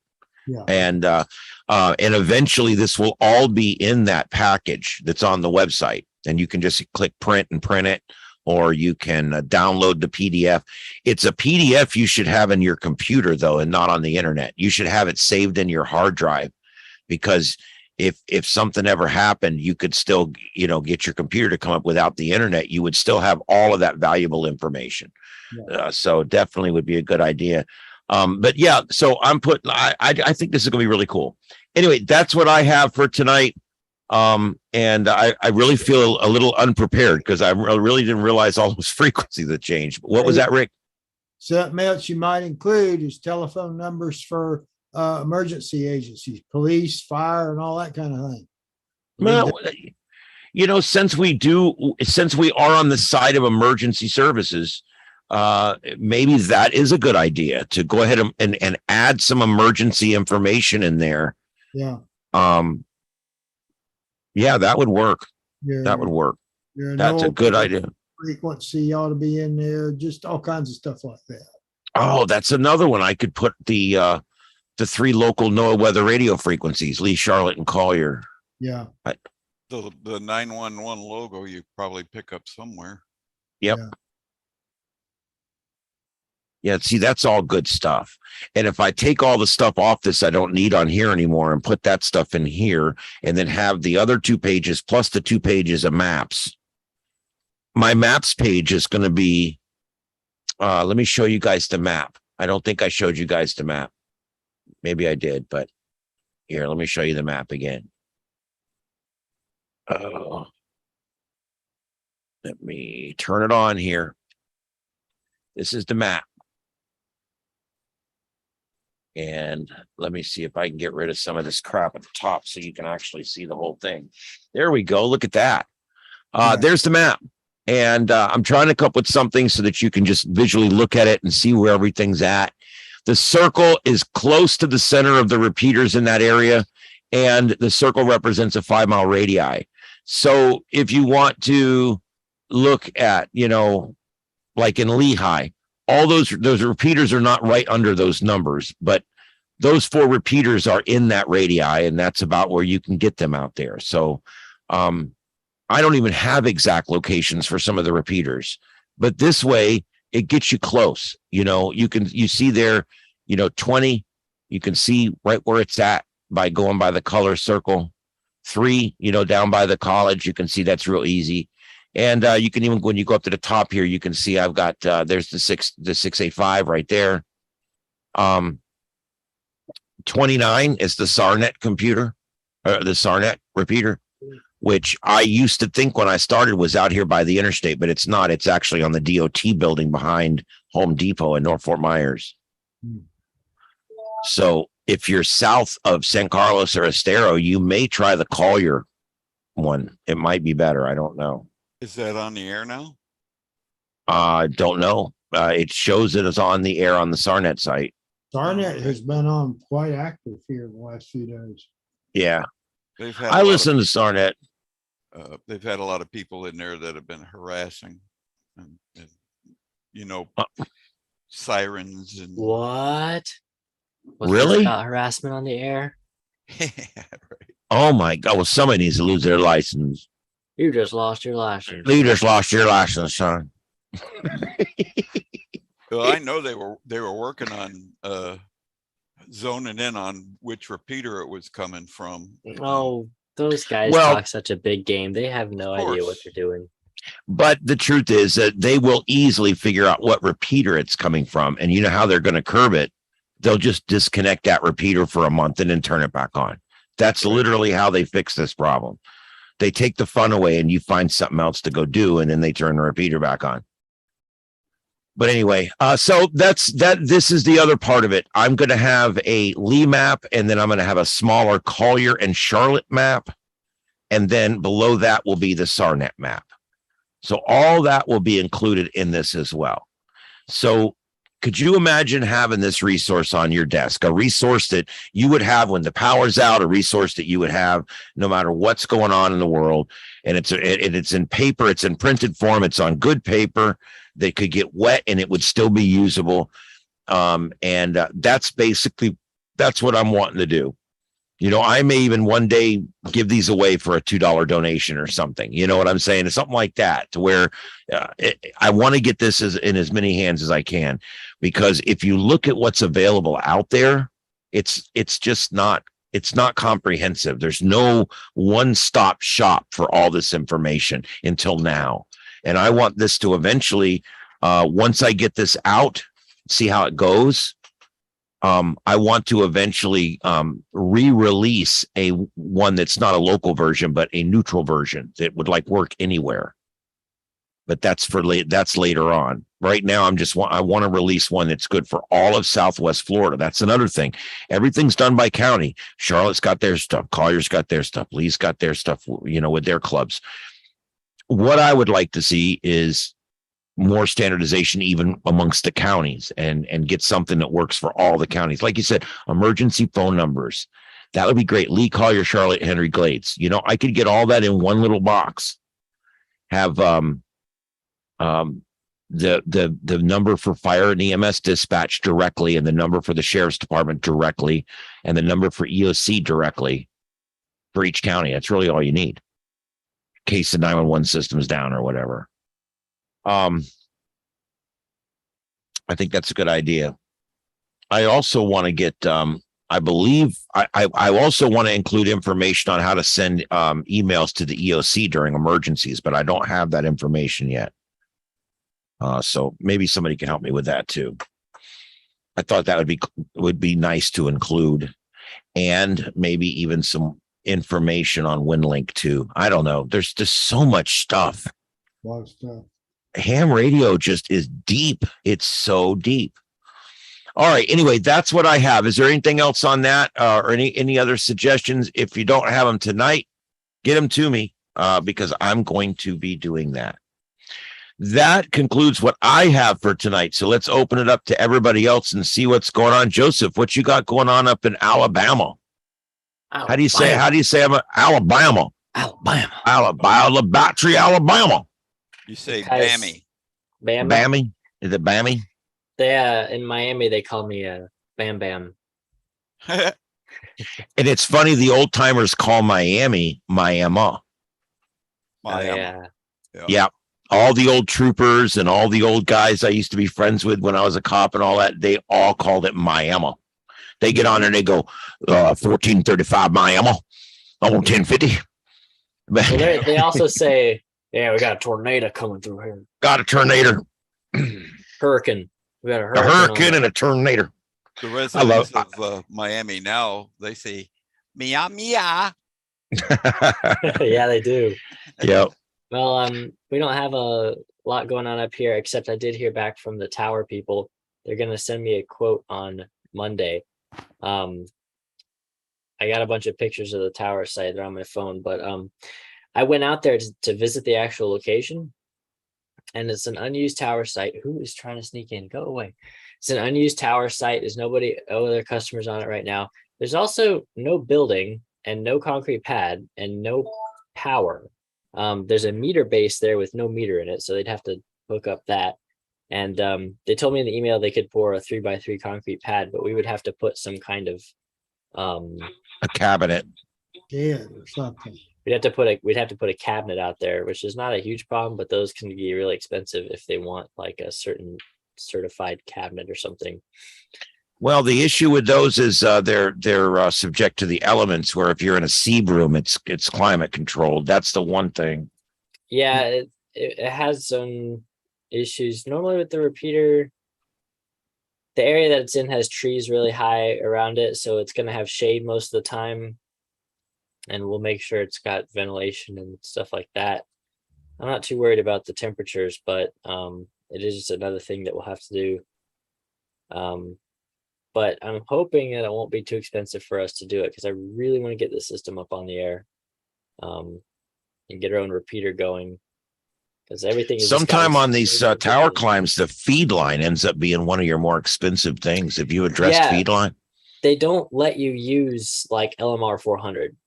You have to use, commercial grade stuff. And so what I'm probably gonna have to get is 7/8 Heliax hard line, Yeah. which is like $4.67 a foot.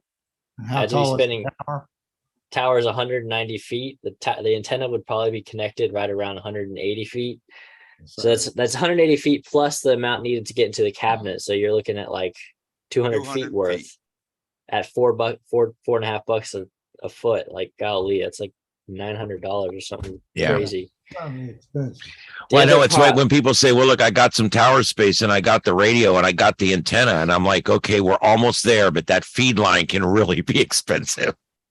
Well, yeah, the other thing is the duplexers, the ones I want. Yeah. Because I want to be able to put down the power, so I got to get ones that can handle power. The highest that they make is like 400 watts. So I'm not going to do 1500 watts right now, maybe later.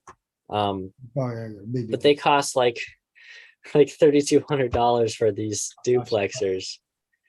And I'm just like, I don't know. I mean, I'm going to have to save up for a while to buy those. So I at least want to get the tower settled and have the antenna up there, and then I can worry about the hardware later. I just want to get it up there. What kind of duplexers are you looking at? TX RX brand here. I can actually show them. They're made by a company called TX RX. Yeah, those are good. Cell Oh. wave. Oh, yeah. TX RX 400 watt duplexers. These are what my friend recommended. These are apparently like the best brand. It's 85 decibel isolation. It's 4 cavities, and there's their dimensions. They're pretty big. So Oh, yeah. these are like, I don't want to buy crappy duplexers and then have to change them out later when I want to do something. So this is the kind of thing like, and you can't find these used on eBay. Nobody has them used. And another thing to look out for is the temperature compensation. Okay, minus 30 to 60 degrees C temperature range. Okay, Right. Yeah, that should be okay. If not, we'll put in some kind of air conditioning or something. We'll buy a cheap $100 window unit and stick it in this cabinet thing. But Well- I can worry about that later. The hard part is just getting that much money together. So I'm gonna have to figure out what I'm gonna do for that. But I'm not surprised. About $3,000. They used to cost about $900 to $1,000, but like everything else in this world, it's all gone up, got more expensive. Not everything. A lot of the parts are cheaper, but this Yeah. is still where you have to. I mean, there's a lot cheaper ones you can get. I mean, you could get something similar, but it was see for handling power. That's the thing. Like I could get a $500 set of used duplexers, but they're only going to handle 50 watts. Yeah, So then I have to upgrade them later when I want more power. So I don't really have a choice here. The good news is that all the other equipment that I'm going to get is like under $400. Yeah. Probably even less than that for Repeat. everything. So. something I'm thinking about using. You gonna use some GE stuff or Motorola, or you gonna use For the Bridge? radios, what we're gonna do to start off is get some CM300s, these things, Yeah, and buy the little $20 cable that connects them together and get a RC210 Yeah. repeater controller. 'cause you gotta have the programming software, as I understand. Yeah, I can get that if I need to buy it. I don't know how much it costs. If it's ridiculous, then I'll try and get it some other way or something. But I know a bunch of people who probably have the software, older versions or something like that. So there's that. So one radio, and this listing is $65. That's pretty cheap. So the actual radio transmitter and receiver part won't be that expensive. And I already have the antenna, and it's like a $1,200 antenna that I got for like half the price. So I'm happy about that. Yeah, But yeah, this is gonna be the hard part. So, but I just want to get the tower antenna up there and get it running and have the space available, and then I can worry about. and I'll everything tell else. you, I don't think most repeaters, 400 watts is probably about as much as you're gonna be able to run. Because you're really gonna get your gain in the antenna. Yep, I know, and I don't want to hear it's not going to help very much and blah, blah, blah, wasting your time. I want 400 watts. I'm going to have 400 watts. Yeah. I don't care if it's an alligator. Well, we used to have our fire transmitter was 300 watts and it was at 300 feet, Yeah, 300 or 400 feet. And you could hear that thing for 5 counties. The big joke was every time we would go over to Sunshine Skyway Bridge, we'd pick up the mic and call for a radio check. And we'd tell them we were on top of the Sunshine Skyway Bridge. oh, yeah. But yeah, I mean, it was Yeah. great. Down there to Yeah. develop a lot of game. But they probably had a really nice collinear antenna up there, really good wire, really good transmitter. You know, it was all perfect, all Motorola equipment. You probably But, had a couple kilowatts of the Shut up. Gosh. They just walk in and start making stupid noise. I'm just so glad that my only sibling lives in another part of town. Oh, goodness. Well, It's starting to rain here. we love Saw them, the especially lightning. when they're away. I saw the lightning in Ian's camera. Yeah. Yeah, it's there. It's blinking out there. There's not a lot of lightning in this one. But yeah, it's starting to weaken, but it has made it to Rick's house. Yeah, Let's see here. I got the radar right in the there. orange. Yeah, I'm in the orange now. So if that's not, yeah, just in. Yeah. There's Looks Rick like right we're down about to there. get rain too. in there.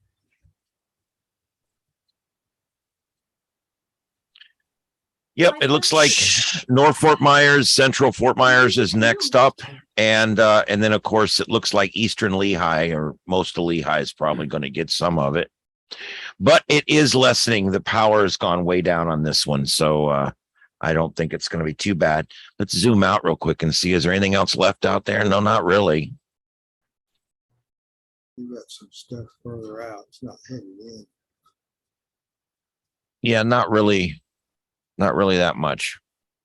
But with this sitting out here, we might get those middle of the night storms roll through, but they'll probably just be rain. Yeah. One rolled through last night. I heard the guys on the pharmaceutical net this morning. I don't ever talk, but I listen to them sometimes. And they were talking about a bunch of them got a pretty good rainstorm in the middle of the night last night. We didn't get one up here, Yeah. but Yeah. yeah, it happens.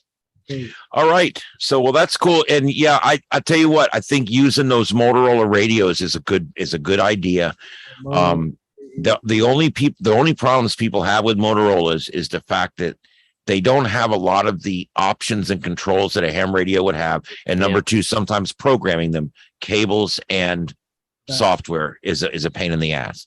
That's Yeah. the only negative drawback to Motorola. It's the best equipment you can buy. Yeah, well, I tell you, I had more time to use this handheld now, and I'm just so happy with it. I mean, it's like, Mhm.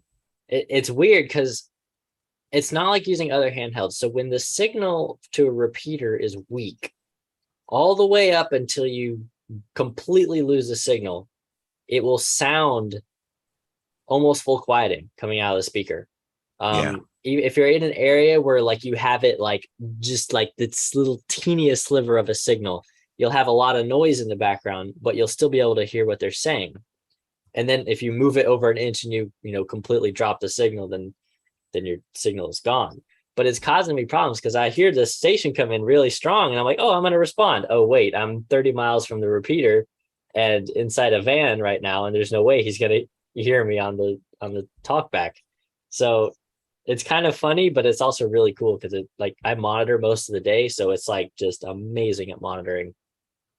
Yeah. And I actually finally have like microphone gain options and stuff like that. In fact, right now I'm experimenting with the different text-to-speech voices because you can do text-to-speech for the channels. So it reads out the call sign that you have the name set for the channel, which is pretty neat.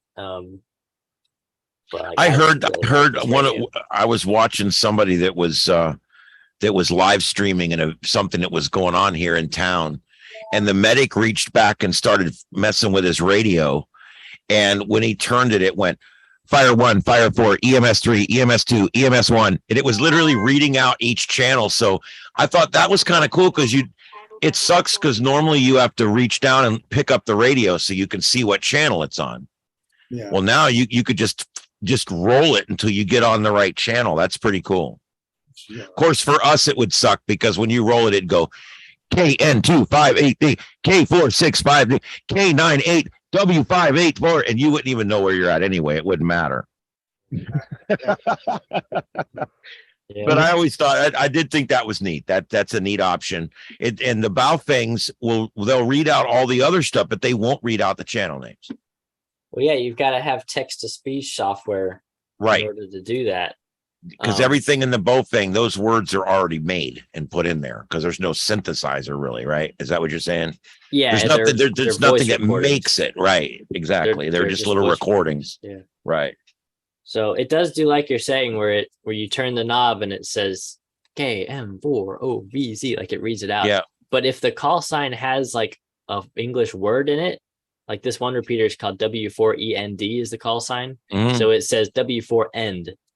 It reads out the word, which isn't really a problem because most of them don't spell any words, but that's just kind of interesting. And when it reads out actual words, it does fine too. I just put all the different female voices in, and I didn't like any of them because they all sounded really low quality. But the one Ooh, there's we like got thunder here. There's like 6 female voices that you can put in and only 1 male voice, and it's the most readable, like it's the easiest to understand. So I'm gonna put that one in, I think.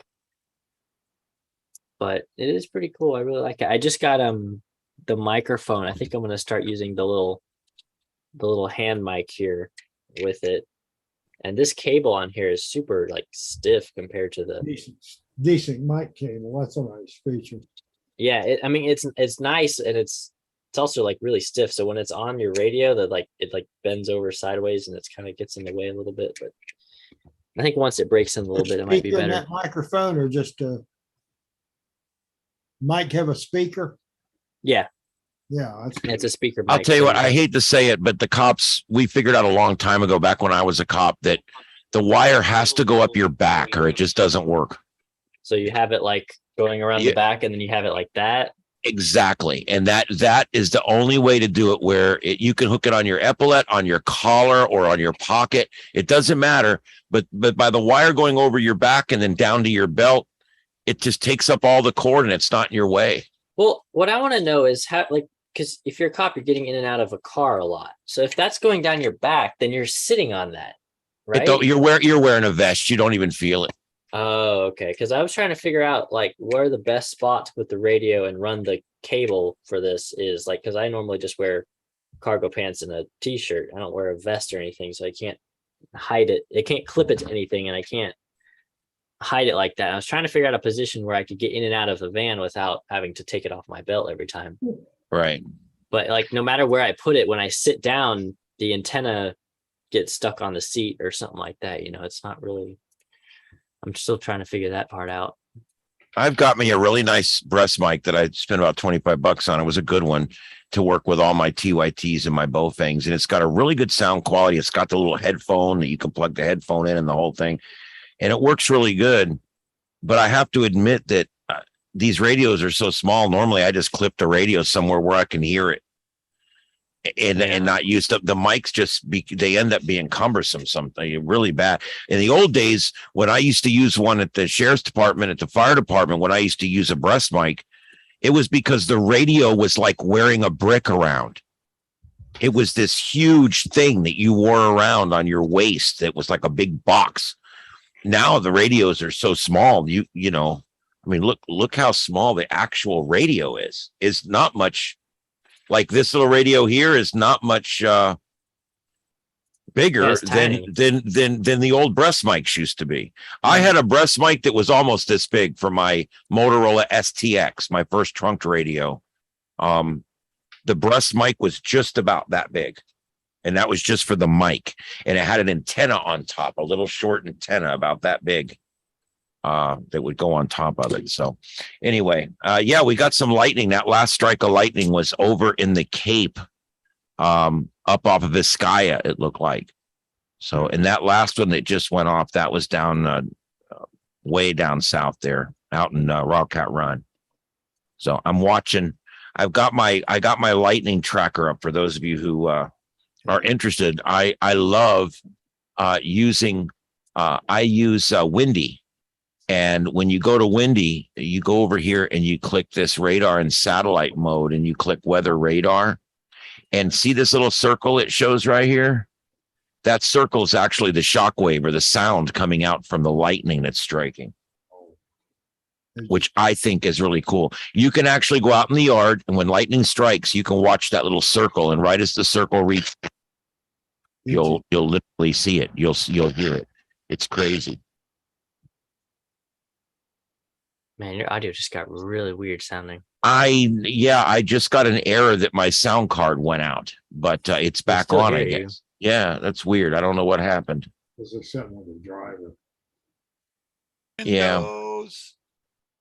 Yes. This glitch brought to you by Bill Gates and Windows 10. Just wait till Windows 13 comes out. Yeah. Well, it should. The next one should be better. What is there not going to be a 12? I don't know. Hopefully not. Well, 12 should be a good one because every other one's good. I told you guys, you can go all the way back. Oh yeah, this 1 was good, 2 was bad, 3 was good, especially 311 for work groups. 311. 95 was bad, 98 was good. Millennium was bad, XP was good. You could go all the way up, you know. Vista was horrible. Yeah, Vista was horrible. 7 was 7. pretty good. 8 was 8 terrible. 8 was an abortion. 8 8 was a terrible accident and a dumpster fire in the same thing. Yes, yes, with infectious materials involved.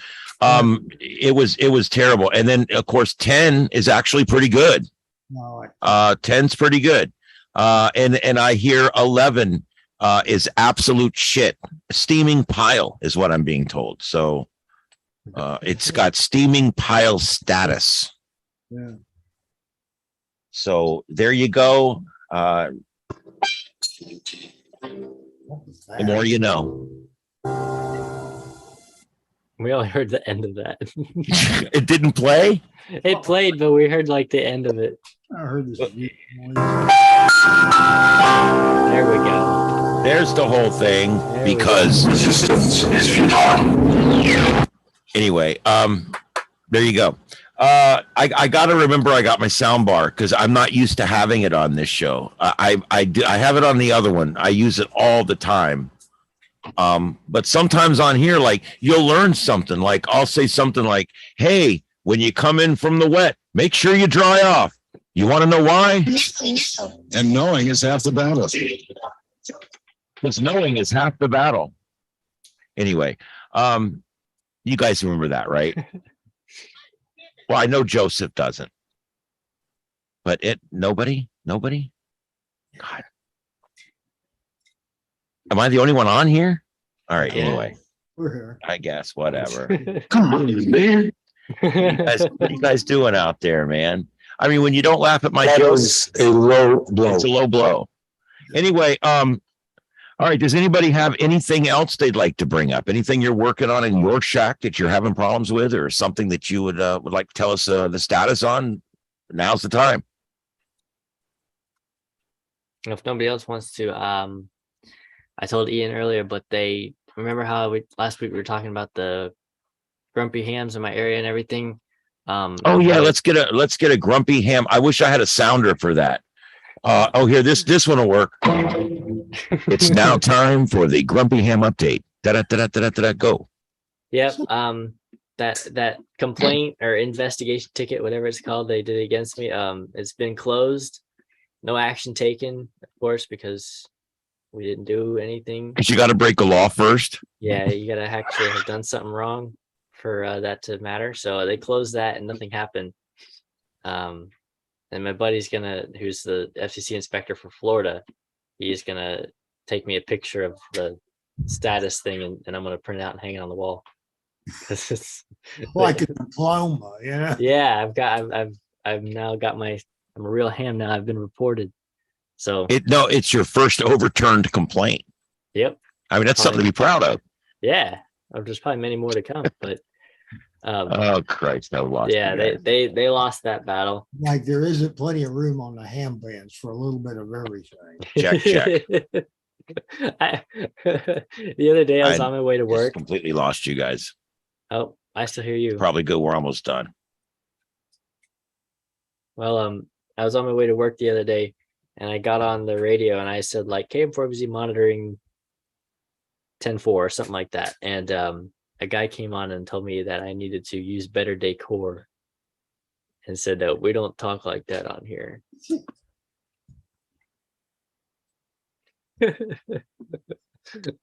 But hey, then this morning I was on this other repeater in our area that it's like I don't know, there's something about it. It was either the offset or the frequency that always threw me off, and I didn't ever talk on it because I didn't think I had it programmed right. But I went on there and I had my Motorola noise on, and they all started at the end of their transmission. They were all making these like noises with their voice and making fun of the Motorola noise, which is really funny. So I was like, hey, some people who are having a relaxing time on the radio. It's really funny. So every now and then I would key up and say something and unkey and it would go and they would be like beep boop bop, beep boop beep boop. So that was fun this morning. Your signal really stands out. Yeah. Mm-hmm. Yeah, I gotta have that repeater. Also, I think the reason I just really didn't understand it was because when you unkey, there is no squelch tail or no like delay between when the repeater shuts off, so you don't know if you're getting in or not. And I think that's why I always thought I had it programmed in wrong, because you key up and there's no response back from it. You just have to let someone else come and tell you how you It sound. responds, but it responds so rapidly that you can't hear any squelch tail. Right. By the time you're unkeyed, it's already gone. I mean, I did a self monitor on it, and it sounds just like Simplex. So that was kind of cool. So yeah. Other than that, not much else going on.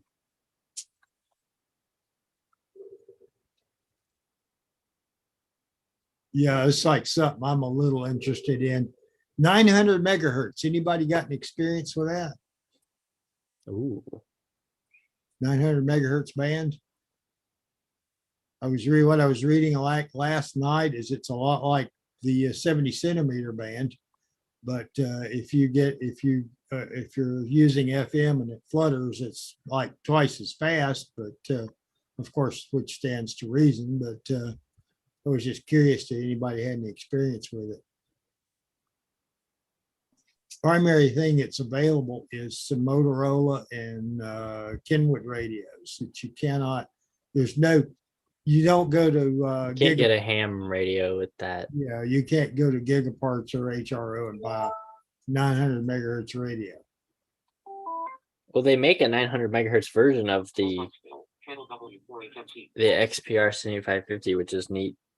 But yeah, you have to buy a commercial radio if you want to do 800 megahertz. I wonder how the footprint of an 800 megahertz repeater would be, 900 megahertz, yeah, I don't know. or 900 megahertz. Yeah, Yeah, I mean, it's got to be Just- 33 centimeter. it's got to be smaller than a UHF or VHF repeater, no matter what. Like, no matter what you do, it's always going to be a smaller footprint, I would think. But then again, so many emergency service and like police, they all use that band, they'll and use they seem to do okay. yeah, they seem to be doing all right with it. So I don't know what it is, if they just have a really big budget and lots of towers everywhere, or if it actually works out okay. I don't know. Check, check. Can you guys hear me now? Yeah, I hear you now. All right. Hear Well, what? I've literally plugged in a little microphone I have here to an auxiliary sound card because for some reason this microphone, well, is it work? You went away again. No, it's not going. I can hear myself in this mic, but it's not going over the air. So I've got a real problem over here. I'm gonna try I'm gonna try gasoline in a match and see if maybe that helps. Once again, Go ahead, call fire department. the old 3-finger salute always helps. Yeah, I mean, I guess I could tape this little cheap microphone onto the expensive one, and nobody would know that I look like one of those guys. I look like the UN. You went away again. Jeez. It's having please stand by. We are having technical difficulties. Do not adjust your set. I don't know how you have some. He must be using some kind of special. I know he says he uses a sound bar of some kind. Like I just have this little USB thing. I plug it in. I have like 5 audio inputs from different sound cards and like the signal link and everything. And it never bugs out like that. Even when I was on Windows, I don't know what Ian has that's always Well, causes the silly sound. problem with Ian is that everything Ian touches doesn't work. Oh, okay. And so it's always a fight and a struggle to get what I want to happen. And that's kind of the whole biggest problem with this whole thing is it's me. I'm the one that's wrong. I'm the problem. But anyway. Man, you picked an awfully bad hobby to be interested in then. Oh, I know. That's why when you first told me you should build a computer, I thought you were smoking crack. I'm like, there's no way I'll ever get it. And then when we put it all together that night and it didn't work, I'm like, see, I told you it ain't going to work. It's never going to work. But then, of course, the next morning we got it working, like, boom, there it is, But, Yep. oh, my God, I'm just glad we got it working. But yeah, Just don't be like that great. Dave, that guy Dave on the radio commercial. Sometimes I'd like to shoot that guy. I hate those commercials, man. I got to tell you, I'm not going to say too much more, but oh my God. Oh yeah, I was gonna complain to you about I was listening to the show on the way home. I was gonna complain to you about a certain advertisement, but now I can't remember which one it was. It must be so forgettable and lame that I forgot what it was. Well, and I'll tell you that complaining to me about an advertisement won't do you any good at all because those are what's paying the bills and they don't care what you think Yeah. about their ads. So Yeah. I asked the salespeople, I said, you guys put this shit on the air. It doesn't help our ratings. And they're like, but that's not the point. Oh, it isn't? Okay. Darn. I got nothing against the air conditioning company, but I wish they'd shoot that guy, Dave.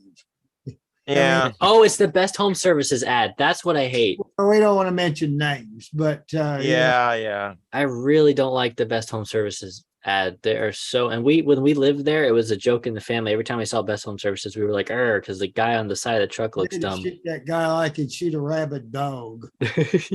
Well, I have a mixed feeling because, of course, I appreciate the fact that they help us get the show on the air. And I tell myself it pays the bills, but still, does. it's waiting to listen to. It could at least make them bearable to listen to. I know. Most of the other ads, I don't have too much of a problem with. And the one that does there was an air conditioning company that was doing falsetto voices, and then they switched to rock. And I like that. Those ads are better.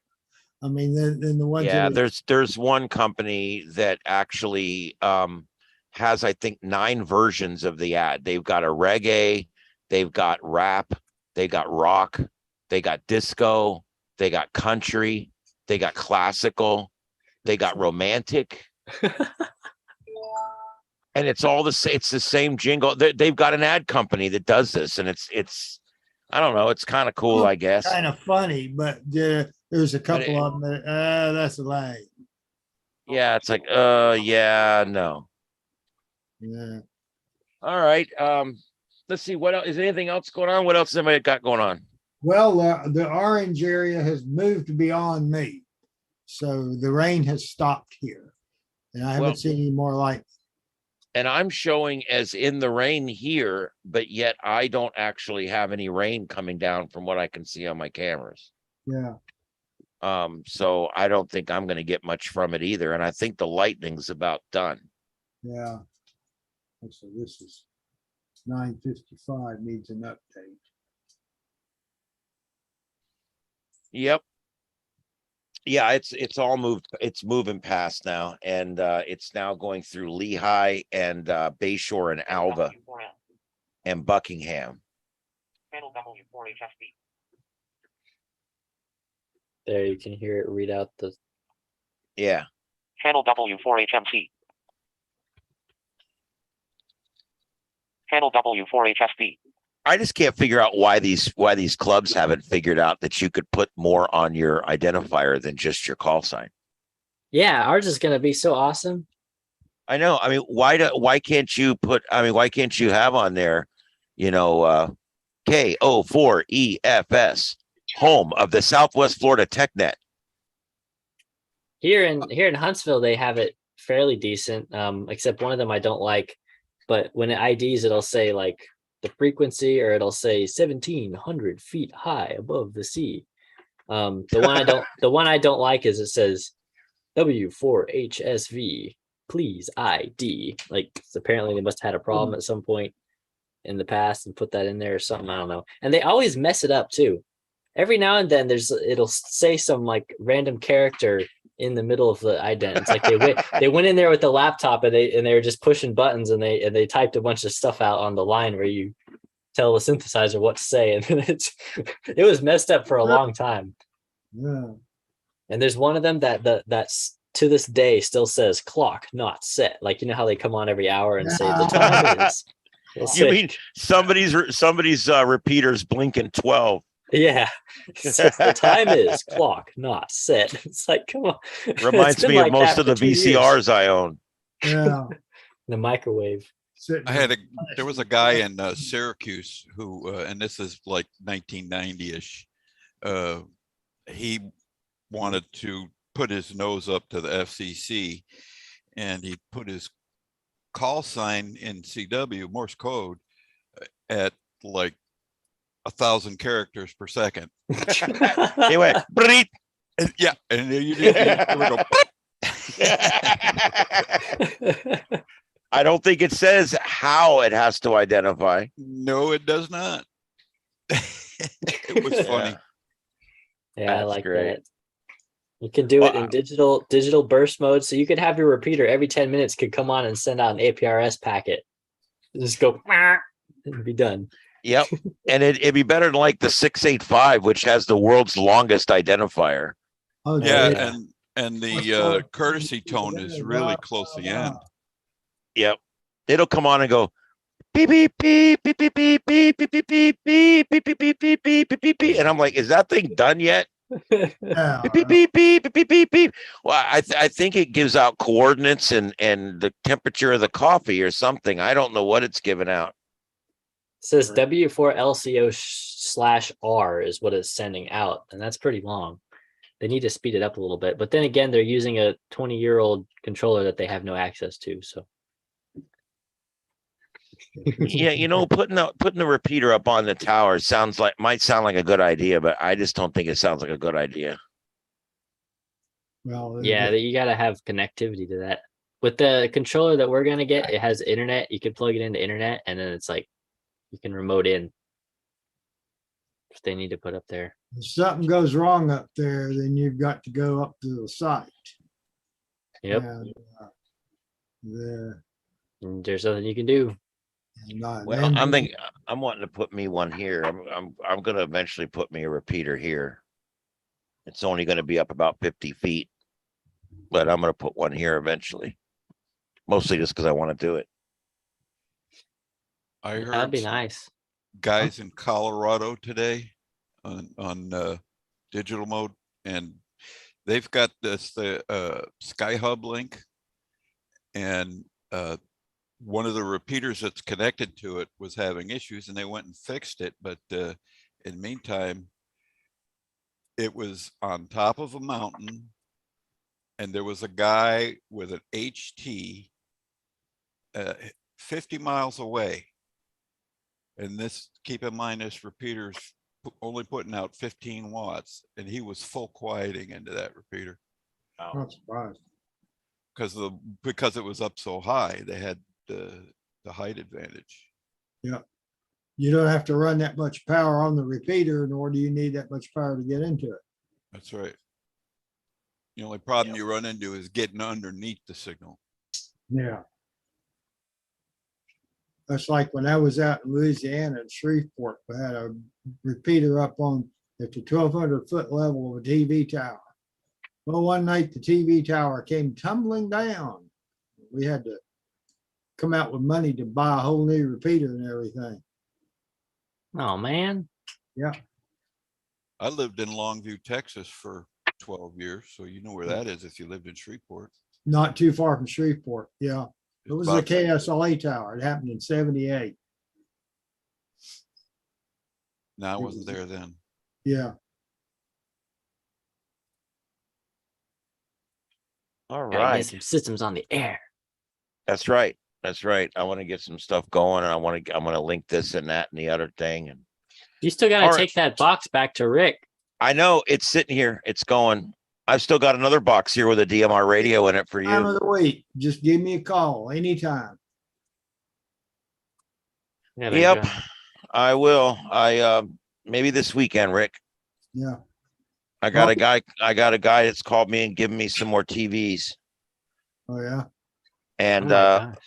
Dude, yeah, you could I- start selling those at some point and start like you could like yeah, clean them off a little bit and sell them for like $50. nah. You're just gonna have like a room that's just all screens and Well, maybe you're no- good. You don't laugh, but I've had 250 inches donated. I just got to go pick them up. Oh, my Oh God. gosh.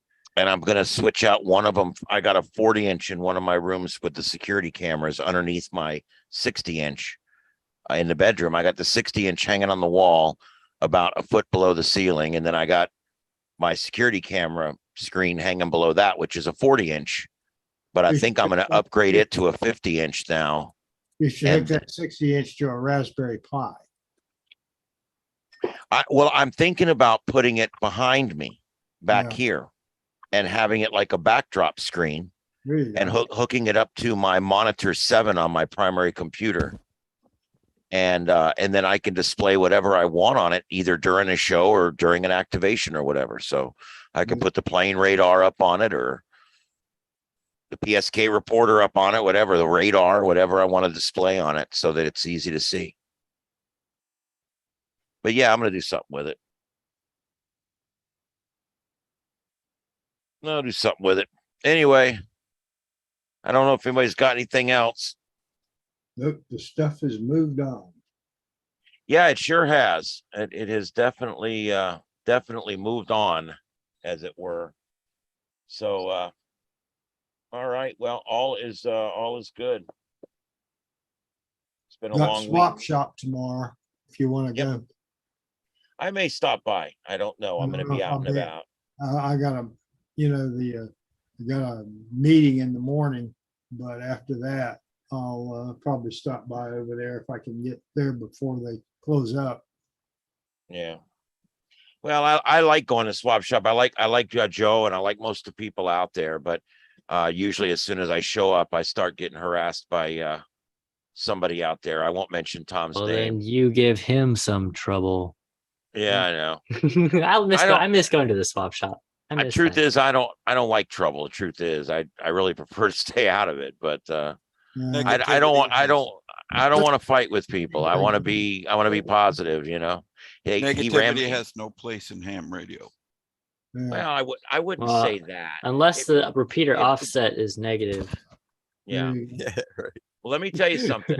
If there's no negativity, nothing ever gets better, because the only time that improvement happens is when it's confronted, and that's considered negative by a lot of people. It's unfortunate, but sometimes you have to break it to fix it. And you know, in this case, you got a guy that's literally running people off, and nothing's been done about it. I mean, it's just on the air behavior should be non-negative. Oh, I agree. Yeah, I don't ever say anything negative on the air, on the radio. No, but it is true that, you know, that's one thing I would say. Well, we don't talk about anything negative in the meetings. Well, then you don't get anything done, Yeah. because you have to disagree. You have to discuss it. You have to air it out, and you have to reach a compromise. That cannot be done with everybody smiling and shooting up each other's skirts. It's not going to happen. You got to get in there, and you got to work through the problem and figure it out. And a lot of these people in ham radio they don't have a stomach for it. But Like when I tried to get him to change the Zoom policy, oh yeah, that little I mean, thing. the they reason acted you guys like that was realize just the reason I'm not in that group anymore is because a certain person that has control over the Zoom meetings would never let me in the meetings ever.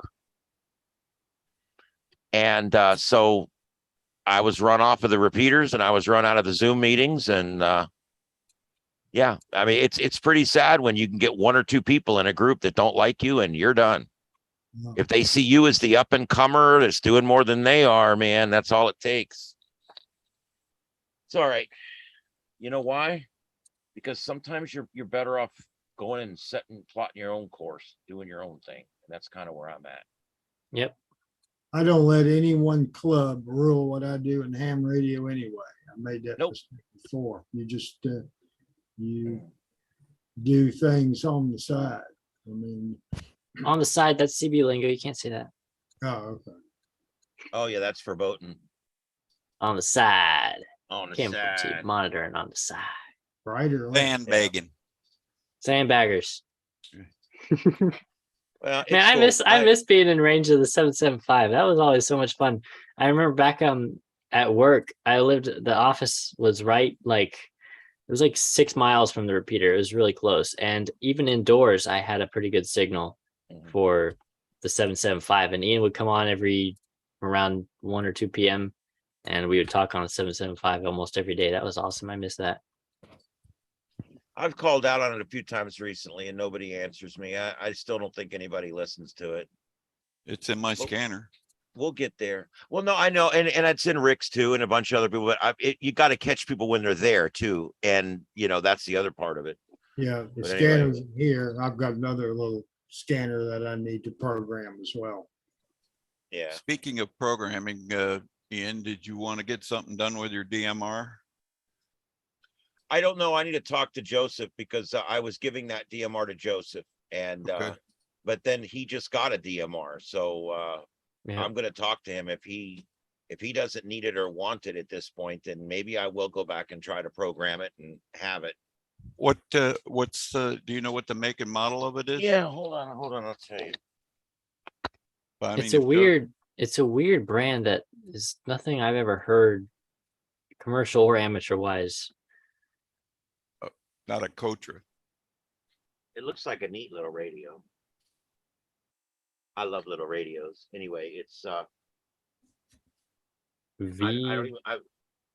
yeah, it's called BFDX, Bravo Foxtrot Delta X-ray. And I think the reason that Steve gave it to me, that the Aries people gave it to me, is probably because it's a bastard and nobody has a code plug for it. But this is it, and it works. The battery works, everything. I played around with it for the longest time, both with the cable and without, and I couldn't even figure out how to change my call sign in it. they said it's already programmed, but it doesn't have my call sign in it. Well, Ian, So- if you want to tomorrow, we can think of a time and you can plug that radio in and I can get on TeamViewer and I can see what the software, That's see what what you I can need make to of the do. software. All right, well, yeah, we can do that. I mean, I'm all for it. I've got the programming cable for it and the charger and everything. And it is a nice radio. I would like to add it to my arsenal on DMR. And then, because if I did that, I'm going to put me in a DMR node or whatever they call it here for me, so that I can use it here, you know, on the internet or whatever. So, but I'll figure all that out. Yeah, but yeah, let's do Moving that. the DMR repeater here, I don't know to where, but it's gonna be a better site. It's already been moved. Oh, it has? Okay, It got higher up on the poles, what it got. yeah. And, You know, like I said, I'm all for doing it, getting it going, and you know, I offered it to Joseph, so if he wants it, I'm going to give it to him. But if he doesn't need it, I'm going to program it and get it working. I think it's already programmed because I think it has local 2 in it, which is the local channel here. that would be 442, 175. I don't know about the frequency. I'm talking about the mode. The mode was local 2. Local 2 was one of the modes that was in here, I'm pretty sure.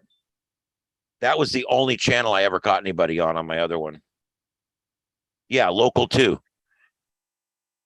But see, this has got KF5IW's pass call sign in it. If I could get my call sign in this, then I probably could Well, could use it. It's already programmed for Lee County. he's close friends. And if he had the software for it at one time, he still got it. 'Cause That's true. I've heard his call sign, but I'm not sure who he is. his name is Jim.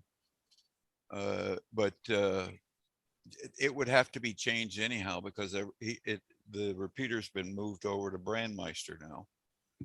So you'd have What to- is that? What does that mean? Well, they're basically hosts for the huge network.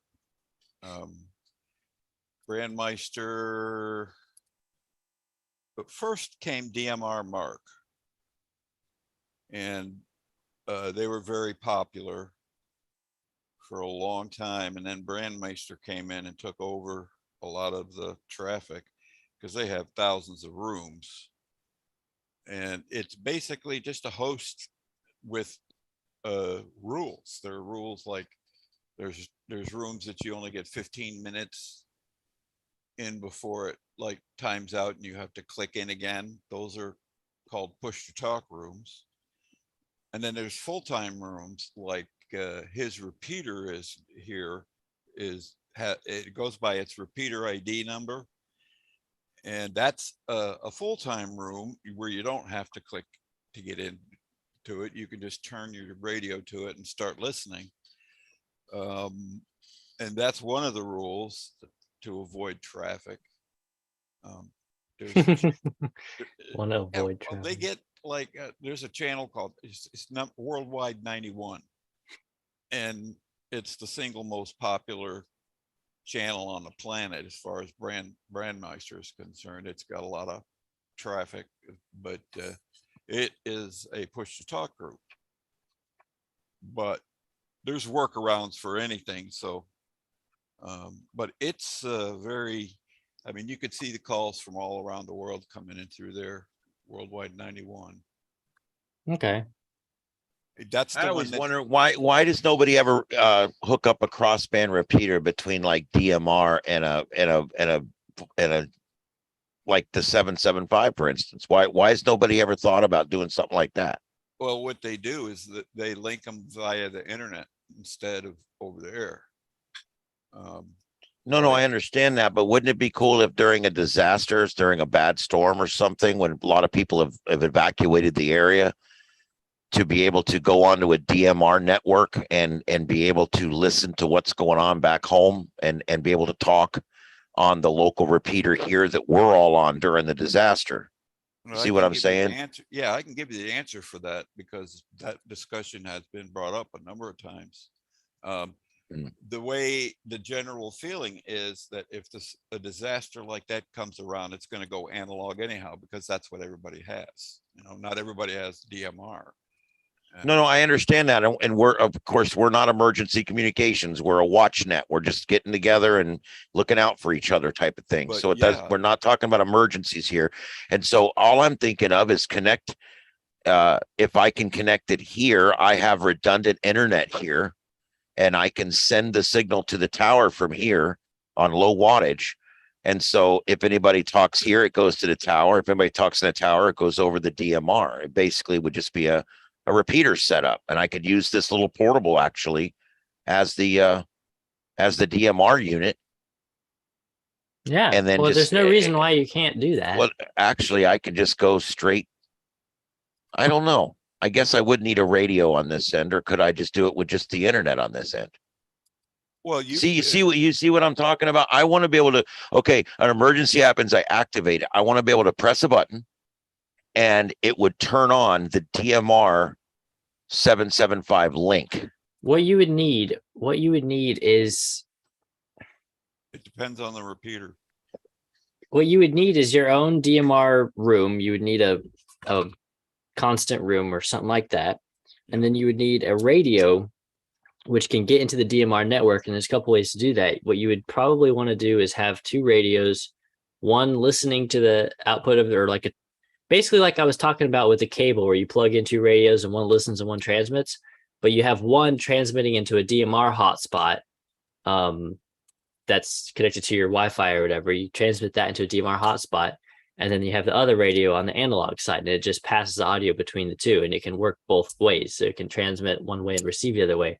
And then if people want to get in, you just tell them, here's my room number, go on your local DMR repeater and type in this room number, and you'll be on 775.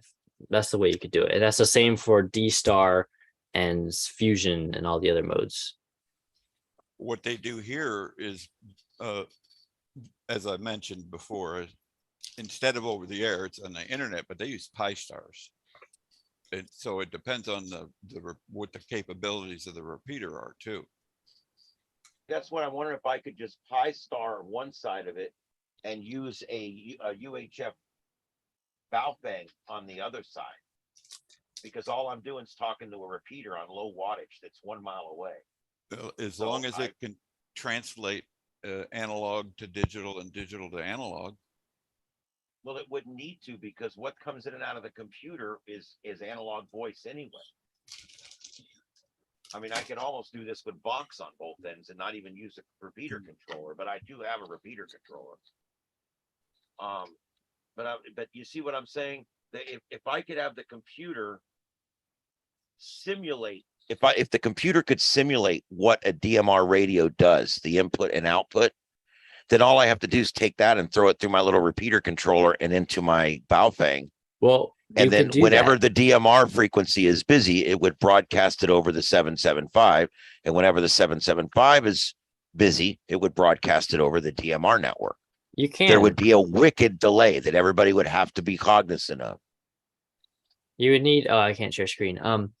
You need this program called. Oh, go ahead. I'm sorry. I forgot I still had it shared. Go ahead. So this program right here, if say you have a DMR room set up, hosted on a Pi Star or something like that, or you maybe not even need the Pi Star. This program called DroidStar is an application that connects to all those different digital modes over the internet. So I used to use this on my phone all the time because I used it for All-Star, but it supports, the old name of the software was DudeStar. But it looks like this right here. So you have this, you enter in your digital mode, you put in your DMR ID and your host here. You can choose like Brandmeister if that's what you want to choose, and you have input and output on a computer. So if you have a room that exists, this is what you could do, is use this program. So I wouldn't even need to use my DMR radio on this end. I could just use the computer, a dedicated computer. Exactly. I could take one of my little computers and do this end of it, and then just have it work into a UHF Baofeng and either use a controller or just Vox on both sides. Yeah. Yeah, you literally set it to DMR. And you can put in your different your information, and it would just be like running an Echo Link client or an All-Star client. I mean, it's the same thing, except you could do all the different modes and everything. I'm not sure what is required to have a room. My guess is you would just literally create a room. In order to get a room, I think you have to pay for it on Brandmeister. You have to have, these days, the last I heard, and I'm not like authorized Brandmeister consultant or anything, but they don't want anybody making any more personal talk groups, but they'll let a repeater have a talk group. Well, there you go. So you have to have an ID issued for obviously yourself as well as your repeater. And Yeah, well, there you go. That would work. Yeah, this is something I'm really interested in, because now we've just taken something and made it practical. well, I can tell you a couple of people who know this stuff backwards and forwards, but I think they're your people you don't talk to.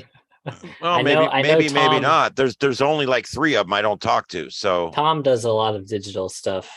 Do you know? Tom Yeah, really I does do. digital. Rich KR4PI, Rich. Oh, yeah. yeah, I know Rich. He's He's real not good the- at it.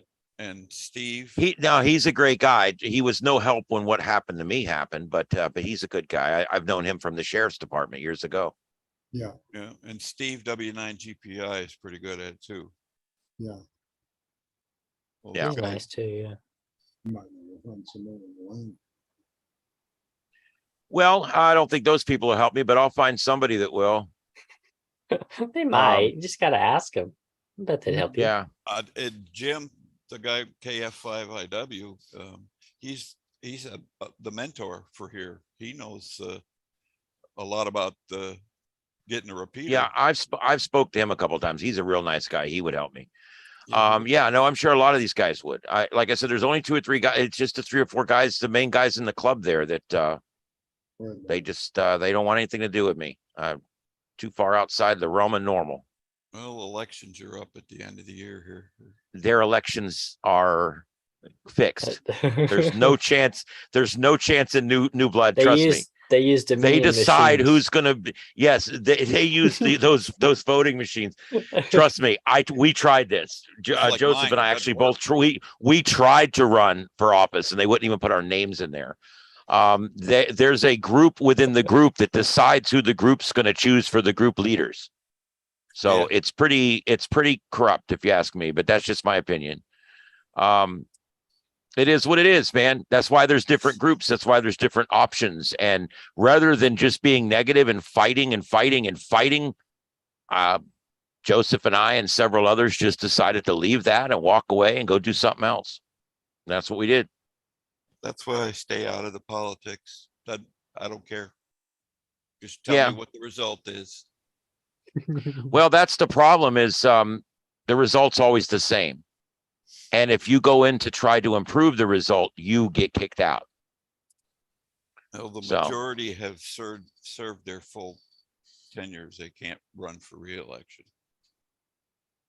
They've already put 2 years in, so they're at least. Their term limit is out. Yep. They're not going to term limit out. Trust me, these people are going to do whatever they want. Well, they might, but who are they gonna find to replace them? I mean, Well, that's the thing. another no- person yeah. from the circle. They're Yeah. all gonna have their turn, I guess, and then at some point, no one's gonna be there to take the position, and the club's gonna disappear. Well, our president said that if he doesn't stop doing it this time anyway, his wife is going to divorce him. Man, why do hams always have such poor relationships with their wives? They always sound like, That's "Oh," one problem I don't have. I have the best wife in the world. every time I hear them, they're like, "Oh, the XYL is gonna do. I can't buy radios because the XYL is gonna get mad at me." Oh, I've got the best XYL in the world. I really do. I got my shack. I got everything I want here. She doesn't nag me. She knows this is my thing and she supports me. So I like that. every time I hear somebody, man, they're always just like, "Oh, all right, I'm gonna have to let you go because otherwise the XYL is gonna come out and hit me in the face." It's like, golly. Yeah. Always. Well, No, it's all Happy life, exaggerated, happy but life. I also strike a balance. I mean, I go in every evening after I do whatever net I do that evening. I go in and we spend a few hours together every evening. We spend time together on the weekends. We do things. So I mean, it's not like, it's not like this is all I do and she's trying to get my attention. But we strike a good balance and it works great. I get plenty of hours out here in the shack and she does her thing and I do mine and it works out good. I'm happy with the arrangement here, but I don't know. But you know what? The truth is, in the whole scheme of things, sometimes you think something really bad has happened and you're like, man, this is bad. I really wanted to get along with these people. I really wanted to be a part of this. And you realize later, like a year later, that you're so much better off now because it's yours. You did it. And you are doing it the way you want to do it. And people are liking what you're doing and they're watching you and they care about what you do and they care about things. And I really believe that the way I was being held back and restricted and told no, I would be so frustrated. I probably would have shot myself by now. This has given me the opportunity to do it the way it needs to be done. Do it the way I want to do it. Like with this thing I'm making, this handout thing that I'm making. Why am I doing it? Because of the frustrations I had when I got in ham radio and I didn't know anything. Nobody could help me. I didn't know what to do. It was crazy. And so I'm doing this because of what happened, the experience I had, And so what I think we need in ham radio is we need to spread out a little bit. We got a club that's got 300 members in it and only 18 of them show up for anything. What we got to do is spread out a little bit. We need to have, okay, these people over here, they want to do contesting. They do their thing. These people over here want to do this instead of literally trying to make everybody happy in one big club and actually not making anybody happy. Sometimes the best thing to do, I think, is smaller groups, smaller clubs. We don't need to be a huge club. We don't. It's like I think when you get one big club in an area, or even like the ARRL, when you get a monopoly going and it's a monopoly there, then it tends to lead into complacency. It tends to lead into nothing happening for long periods of time. And it tends to end up being stagnant and just nothing really happens. It's just this big thing that's there, and it happens because it happens, and it's tradition. It's tradition. Yep. I'm a tradition breaker. I believe in tradition, and I believe tradition should be protected and celebrated. But I also believe that change is what it makes improvement. Okay, only a fool wakes up every day and says, "I hope today's a better day," and I'm getting ready to go out and do the exact same thing again. You have to make the change. You have to be the one that makes the change. And I think that's where I'm that guy. Me too. That I make the change. If I don't like what I see, I make the change. If I don't like how I was treated, I go somewhere else and I make the change there. And so I am so happy that what's happened because now I don't fight with them. I haven't spoke to any of them in over a year. And all the other people in the club still talk to me. It's just those 4 or 5 guys. Everybody else still talks to me. I still go on all the nets. I'm friends with all the net controllers and everybody. And even I'm even friends with 1 or 2 of the officers still. So it's just literally, just a small group of people anyway. So I don't like the fighting. So I do my own thing and I stay to myself. And I don't like, and what started this whole conversation, the swap shop. I love the swap shop and I love going and talking to Joe. I used to stand there with hours and talk to Joe about ham radio and about equipment. But last 2 times I went out there, I got heckled by somebody twice, and I'm just not going to go out there anymore. I don't think so. At least unless I know somebody's not going to be there. You don't give a heckler a heckler's veto. Well, I know, but I don't like the negativity. I don't want it. It's no I don't way want for a ham to behave as far as I'm concerned. So, No. Then It's not, and, all three, Rick, Ian, and Christine, all go down there. And when he shows up and then if he says something dumb or it acts bad, then y'all all three need to say, listen, it's not cool. Like if you Yeah. have multiple He people doesn't there care. and just politely tell him, why you got to be this way? Maybe maybe he'll feel like he doesn't want to come anymore or something. I mean, I don't want you to scare him off, but I know he doesn't care. But if three people come up and I'll tell him the same thing, like, listen, man, you're actually being kind of a problem here. I know. But I don't know. don't I think just, it- I, not that it'll change them. But I'm worried about it. always taking the path of confrontation and changing it instead of Well- just backing away, I guess. Like he was Yeah. there one time when I was there and he was saying some ridiculous stuff. He was like, are we gonna have a problem? And I was like, only if you make one. It's like he tried to do the same stuff to me when I said 10-4 good buddy to Ian on the ham radio. Next time I saw him there, he was like telling me I couldn't say that. And I was like, whatever. And then he just went on and he didn't talk to me again for the rest of the event. So, I mean, you don't got to drag it out. I know it's just uncomfortable. It's just uncomfortable. And I don't like the negativity. Everything I'm doing now is so positive. You know what I'm saying? Everything's going great. Our subscribers are going up. It is taking a little longer than I thought, but it always takes longer than you think. It always does. Yeah. Look at NASA. Artemis took a lot longer than they thought. Everything takes longer than you think it will. It does. And I wanted all this to be done by now. And I wanted everything ready for hurricane season. Now I want everything ready for next hurricane season because I never got close this season. I haven't even started a generator yet. I mean, I'm still, I got my shack Oh, about man. 80%. I know I got two generators, one still in the box and one I haven't started in 6 months. And so, I know I can rebuild the carburetor on the one and it'll run fine. And I know the other one's brand new. It'll run fine. But, Actually, I restarted my generator and it hadn't, I bet it's not been started in over a year. I started it back on Wednesday. I pulled it out and started it. So it ran it for an hour. So checked the electrical stuff on it, works fine. So it's ready. and I won that one from the club, remember? Yeah. And I think it made him mad because it was the same week I quit. I literally quit the club, and then 3 days later, I won the generator that the club was raffling off. It was almost like a little karma for them. Oh, man.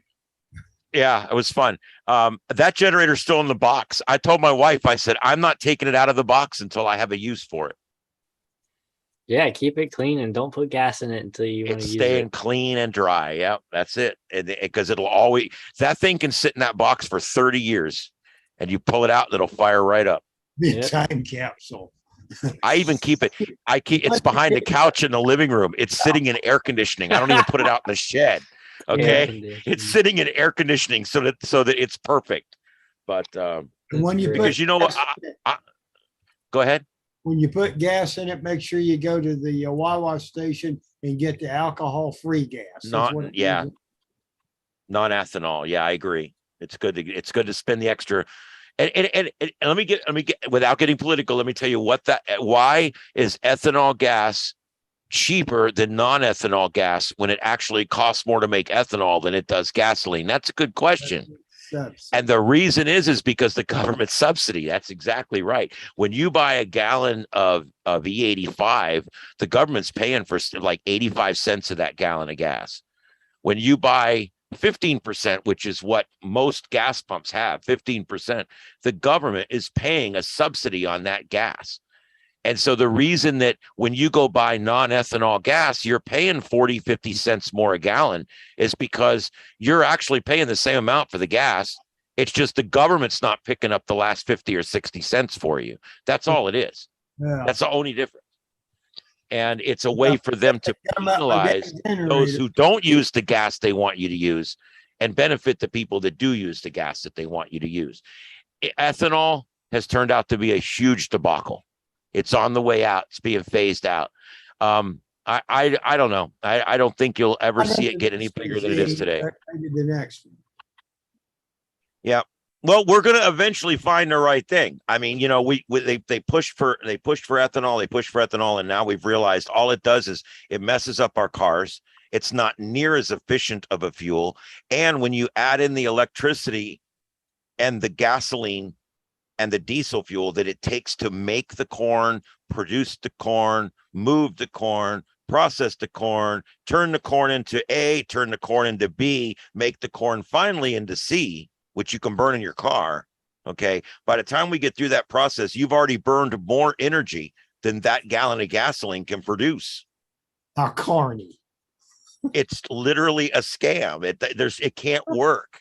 Ethanol can't work. It does I'm the laughing at science. California and the mess they got out there. I mean, Well, and that First, electric cars is the next one. gas cars, and then they come back and say, please don't charge your car because the electrical grid won't handle it. A bunch of brain dead idiots. I do think it's funny out there that they literally and you know that happened 4 days apart. 4 days apart. Oh, Gavin Newsom, who? Dingling. He came out and said, look, he pushed legislation through, and their legislation out there put a thing out that as of January 1st, 2025, they will no longer issue a permit for a gas station that's selling any kind of fossil fuel. Yeah. So in other words, no gas stations. Now, the ones that are there will be grandfathered in for however long that they're going to allow them to continue in business. But there will be no new gas stations to replace the old ones when they go down or when they burn down, or to add to new areas that are growing. So 4 days later, they're having rolling blackouts all over the LA area. And Gavin Newsom, Mr. Genius himself, comes out and says, I need you guys to stop charging your cars because we're running out of power. He That should guy- go back to the French Laundry and stay there. Well, here's what I think.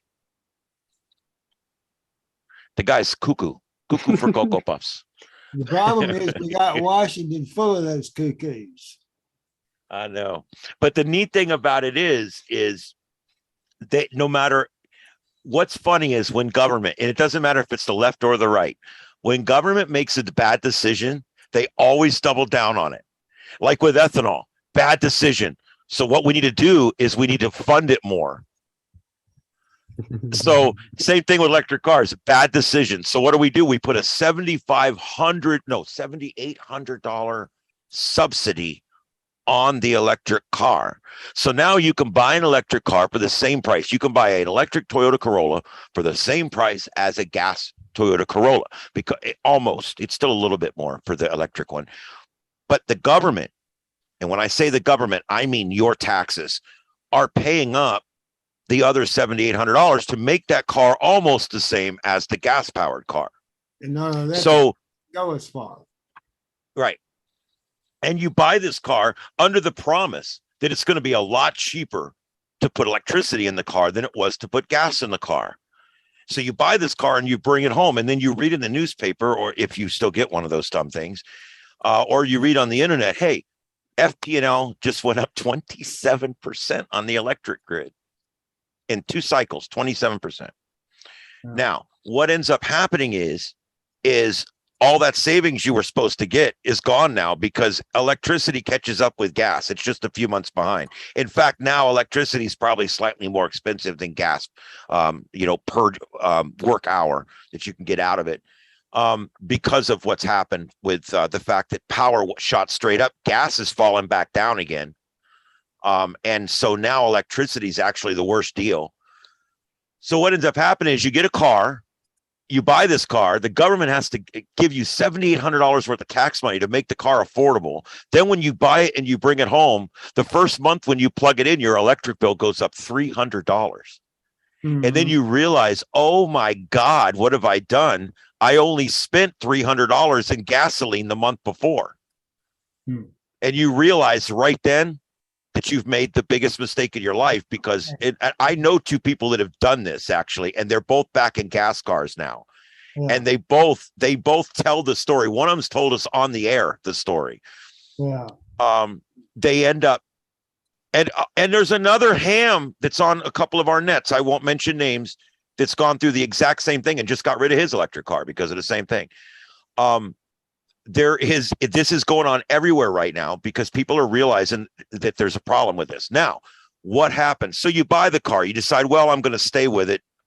It costs the same either way. I bought the car. I'm in it. It cost me the same to run it. It cost me the same. So you stay with the electric car. Now you're in year 5 and suddenly you're not able to drive as far in the electric car. It's only driving like half as far all of a sudden. The battery's dying. You're dropping cells within the battery. Once that starts to happen, it happens exponentially. Like within a few days, it'll be twice as bad. And the battery goes bad. Well, all those 5, 6, and 7-year-old electric cars that came out, the first run of electric cars, if you will, all the batteries are going bad and they can't find batteries for them. They're not building enough of the batteries to replace the ones that are in the cars. And there's another problem. There's a huge disposal charge that's going along with these batteries. It's huge. I know I have a friend at work that I work with every day who has a best friend that bought a car, bought a 3-year-old Toyota product. And I say Toyota, that's not bad on them. Toyota's great. It's one of many great car companies. I'm not trying to disparage any specific one, but she bought this car and it was about 3.5 years old. It ran great. It looked brand new. She thought she had it made. Only had, I don't know, maybe 100,000 miles on it. And a car nowadays gets 400,000 miles, right? She thought she had it made. She got a good price on it. 2 years later, the battery went dead. Yeah. 2 years later, the battery went dead. The new battery and the disposal was $7,600. Figures.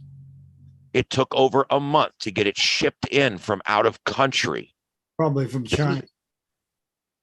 or wherever. And Yeah. the disposal cost was on there. On top of that, there's this horrible disposal cost on there. Then we start looking at, okay, how much carbon did this car during the life of it? And what they're doing, they're crushing 5-year-old electric cars.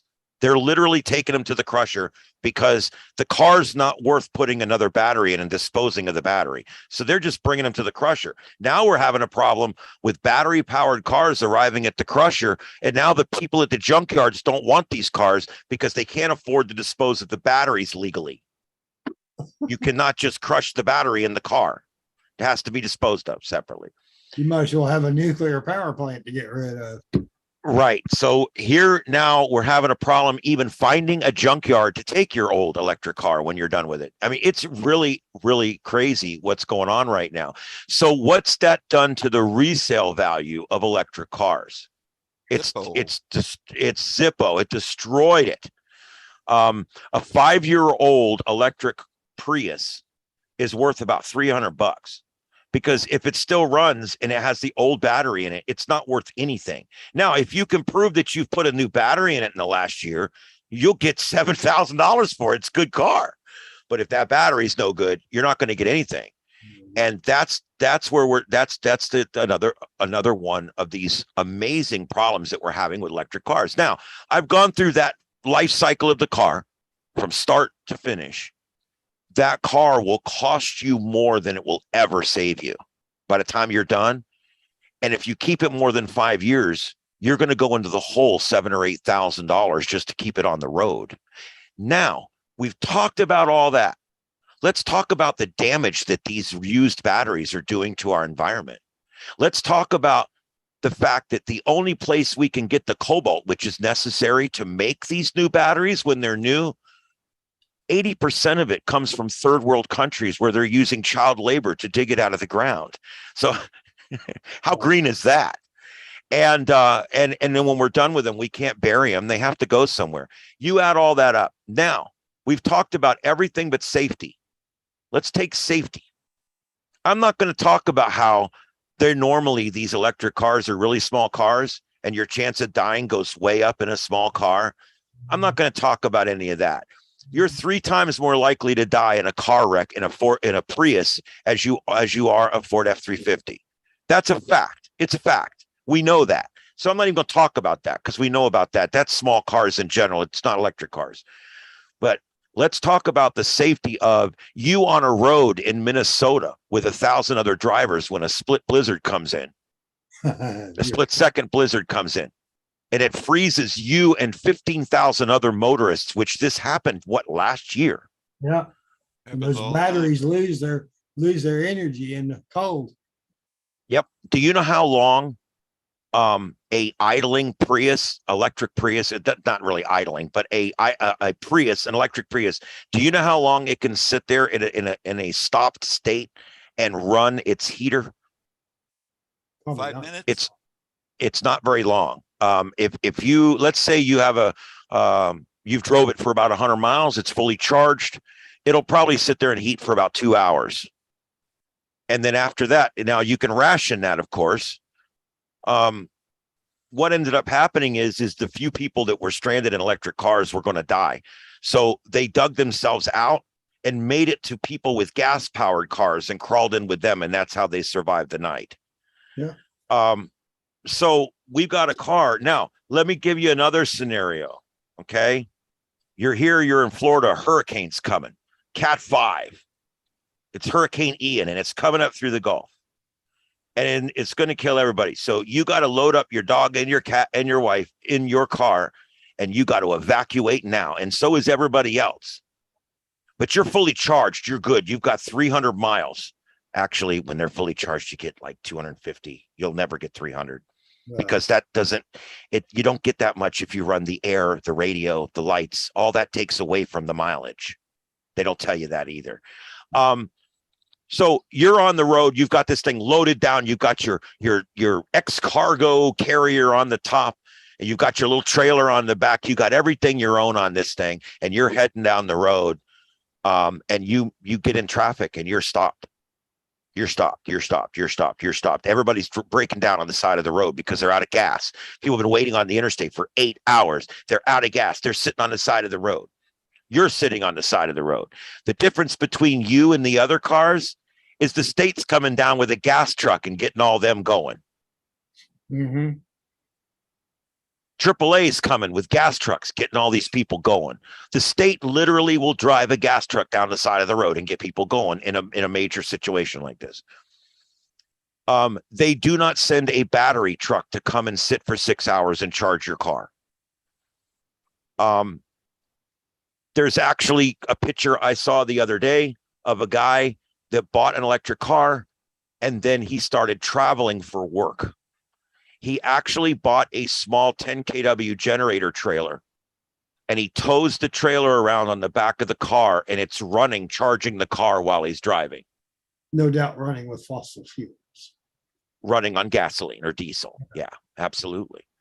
But we got to get rid of So, fossil fuels. so let me ask you guys, what worth of crap anything is an electric car during a hurricane? And by the way, all the power's going to be out when you get back. So where are you going to charge it if you even make it back? And by the way, do you realize that charger for that electric car takes as much juice as your oven and 2 burners running wide open? Oh, yeah. That charger for that car is 220 volts. It has to be hooked up by an electrician into a separate sub panel and run over to where it goes. Why? Because it pulls a lot of juice, A lot of power. a lot of power. So if you're going to charge your car on your generator, you're not going to run your air either, just your car. So I guess you can sit in the car and run the air in the car while you're charging it. I don't know. I'll have to figure out how that works. Can you do that? We're almost going to get into a continuous motion machine here before we're done. But you can see where, so I'm this person that's like, I cannot see one positive thing in electric cars, not one, because they'll tell you, but they're good for the environment. Why? Why are they good for the environment? Because we have to get off of fossil fuels. Well, 79% of all the electricity in Florida is made by fossil fuels. Yeah. And then we got about 12% nuclear and about 7 or 8% renewable. Okay. And fossil fuels aren't going. I ask you, go ahead. Fossil fuels aren't going anywhere. No, they're Ask- not. And And why is Warren Buffett investing in Occidental Petroleum and Chevron? As mad as hard as you can go. so no matter what you do with these cars, you're not getting anywhere. You're not ever gaining. You're not ever saving money. And you're not saving the planet, because every time you plug the electricity in, you're burning natural gas, you're burning bunker C, you're burning diesel every time. And you're splitting atoms every time you plug that in. So what if at the end of your 5 years having this pain in the ass car that's left you on the side of the road, that's never right, it's a pain in the ass, your electric bill's gone crazy, all at the end of it, what have you got left to show? A car you can't sell. You got a car you can't sell or trade in, and you're going to buy a gas one. I don't know anybody that's bought their second electric car yet. And I wonder how many people will actually be going out and buying a little gas and torching their electric car to try and get the insurance money. Yeah. And here's the thing. I actually think there's a future in hybrid. I think hybrid's wonderful. Hybrid takes the best of electric and the best of gas, and it puts it together, and it works great. You know, I want off fossil fuels as bad as the next guy. I'm honest, reasonable, and I look at it from a free market standpoint. You're not going to get off fossil fuels until it's economical to get off fossil fuels. Right. Okay, it's not going to happen, and it's not going to get economical. It will never be economical to get off fossil fuels until we hold on. And it also has that one where you have to set an alarm on your phone. But Something going on. There we go. It also you're never going to catch up with it, where with a hybrid you will, because a hybrid still uses gasoline to create the actual raw energy, but it uses a much more efficient process to transfer that energy into motion. And so I'm actually 100% on board with hybrid vehicles, as long as there is no subsidy. I'm 100% against all government subsidy. I do believe that the future of cars is hydrogen. Yeah, I hydrogen. think eventually we will produce our own hydrogen and our own electricity in our own home, and we'll produce our own hydrogen in our own cars. And pretty soon everything will just run on water, and it'll expel vapor. And I know that sounds crazy, but well, you guys remember we showed you the experiment right here on this TechNet. We showed you how to make hydrogen. We showed a generator running off hydrogen right before our eyes. Since that, they've come up with some processes that are even better and more efficient than that.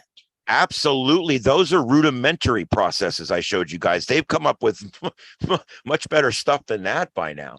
Toyota's got a car that's out right now that runs on hydrogen, but I don't believe it makes its own. I believe you fill a hydrogen tank. Yeah, yeah. But that is definitely a step in the right direction, because what if I could just make the hydrogen at home and then transfer it to my car? That's still a lot better, as long as I can still get hydrogen on the road. You know, cold water fusion. Well, cold fusion, I think that's still a viable science, but I also don't think that we're there yet. I also don't know as much about that as I do the other stuff either. So I'll admit that. Nobody does. Yeah, well, there you go. Thank you. I don't feel like such an idiot. But yeah, no, I don't know. People say, oh, you're just saying all this because of your political beliefs. No, I'm actually being quite scientific and logical about this, and I'm glad to debate it with anybody, and no one will ever debate it with me. We've gone on the air and asked people to call us and debate electric cars. Call us. We want to debate it with you. And they won't do it. No one will call and defend them. And if no one will defend something, if all they do is call names and run away, or throw something and run away, you got them. You win the day. And that's where we're at with electric cars. It's literally, they're dying on the sword at this point. Yeah. They really are. And all it's going to take is some little breakthrough to make this hydrogen get over the hump, where we're not worried about people blowing themselves up as much as we are worried about this clean energy source. So It's going to happen. It's going to happen. There is clean energy. We're going to get off fossil fuels. I want off fossil fuels. I do. But we got to be realistic. I mean, you know, what California is learning is you shouldn't shut off one spigot until the other one begins to flow. California is capable of learning? No. Really? They No, better learn no, to they're swim not. sooner or later. We can only hope. A hurricane. I think they had a hurricane out there for the first time in how long? They better learn No, it skimmed up through there. It went up the Baja. And I then heard they were curved out. selling. I heard they were selling beachfront property in Nevada. Hey, that'd be good. Hey, take a piece of that. I have another subject if it's okay to change. the Yeah, subject. let's do it. I was just getting ready to call it if nobody had anything. So yeah, let's do it. Well, I put two links in the chat. One of Okay. them is to the Collier or the Charlotte County guy's website. And the other is a $110 product that I think is probably one of the best $110 that, you could spend. And there's a free program called Blue DV that you operate that with. And it does DMR, D-Star, and Fusion Oh wow. Really? all at once.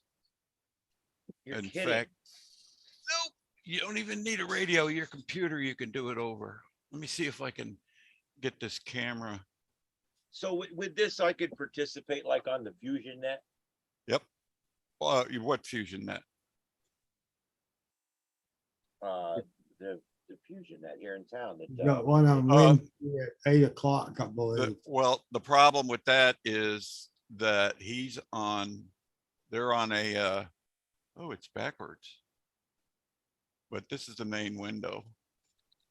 And you've got Fusion, D-Star, and DMR here. And those are all sliders. This is self-explanatory stuff here, call and name, even though it's backwards. When somebody starts talking, I'm linked to America Link on Fusion, a popular D-Star ref here, and Jim's repeater here, the DMR repeater in here. The problem with our Thursday night net is you have to have either be able to get on the repeater RF wise or wires X, which is another whole ballpark because it's kind of isolated, but you get an idea what the software looks like and it's free. You download it. Takes a little bit of setting up, but it's got like a last heard list here.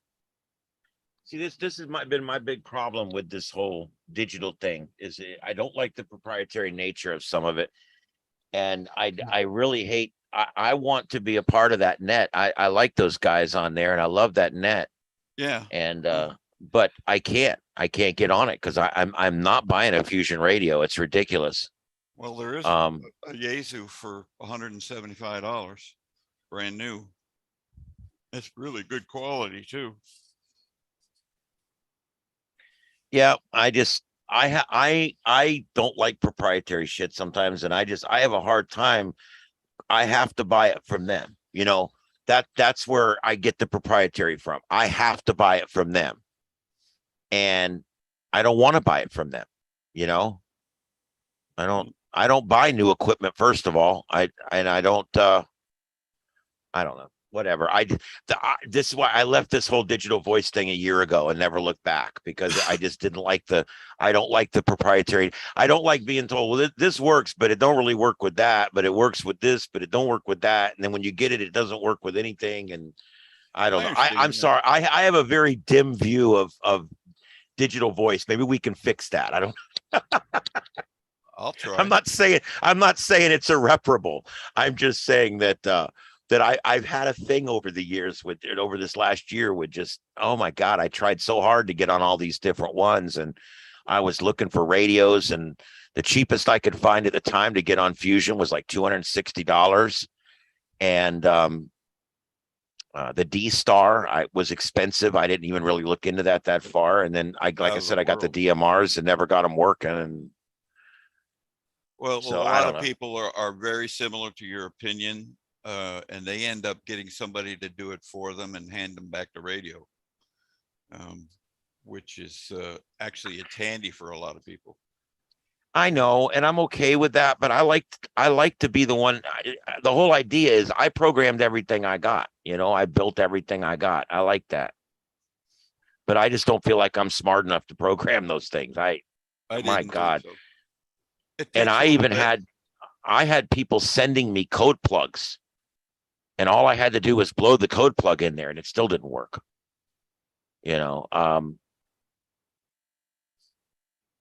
Oh, well, it may be a different firmware, this and that. I'm like, I actually got to the point where I'm like, why does anybody do this? It's so complicated.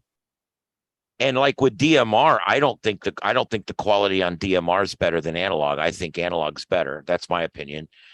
Fusion has a better sound than DMR does.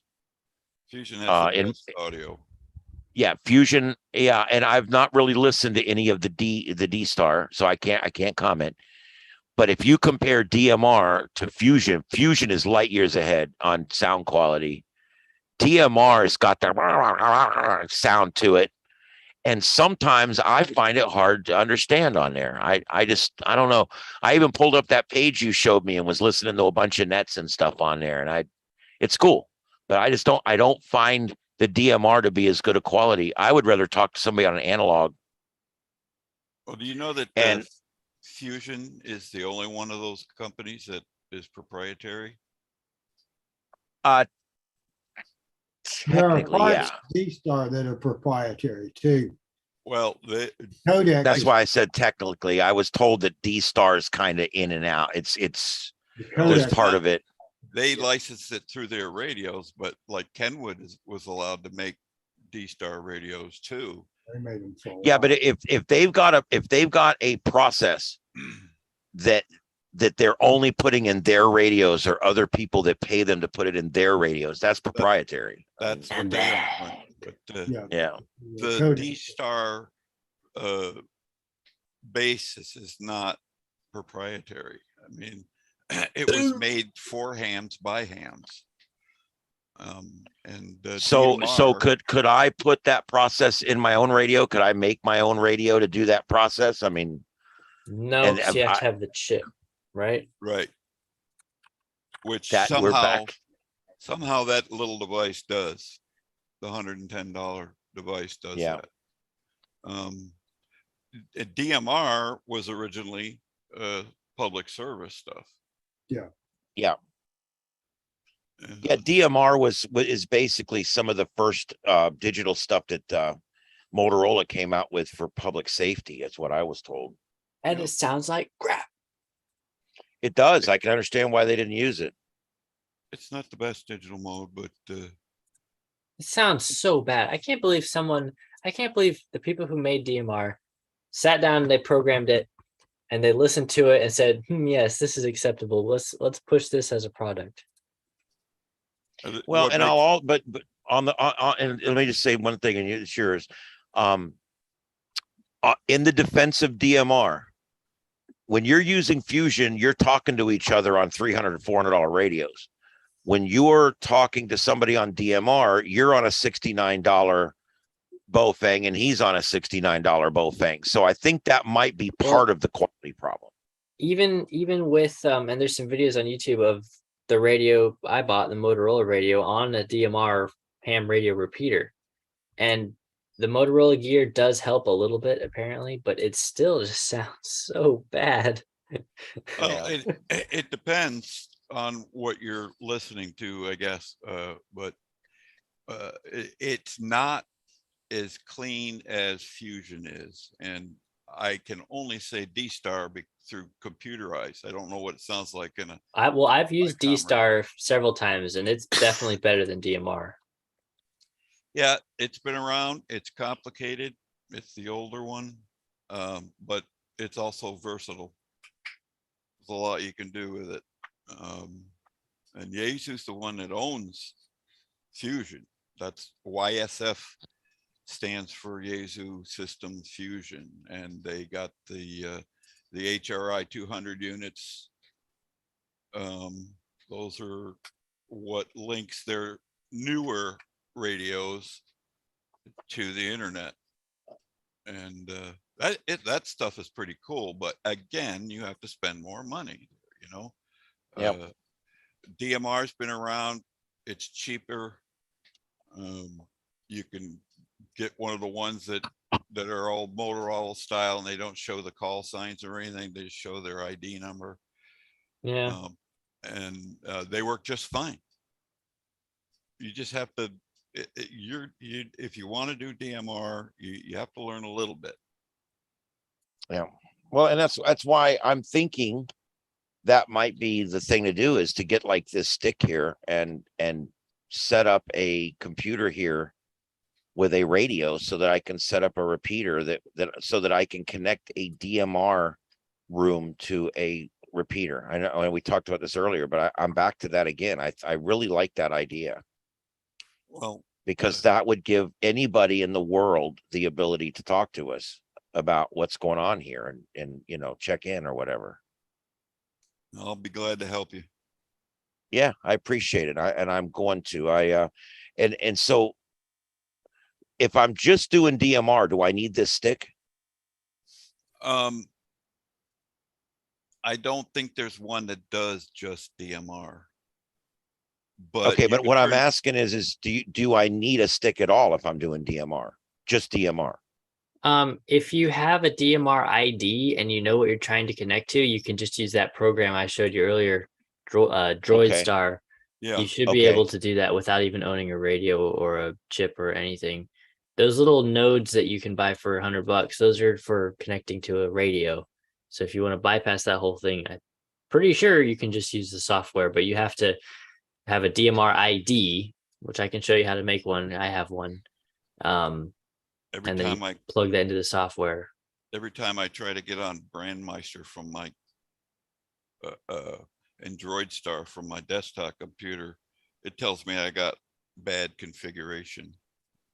Oh, It works fine on my phone, but not on. I don't even use it for DMR. Because I mean, I still want to do WinLink or Echolink. I mean, I still want to do Echolink. I'm not going to put that aside. I still have it. We still got all the equipment. It's still good. But what I'd like to do is get it to where we got this. Because if we had DMR, then Joseph could talk to us from up there on the 775 with his Motorola. yeah. And just talk through a node at your house or dial in through your local DMR repeater, whatever way you want to do it.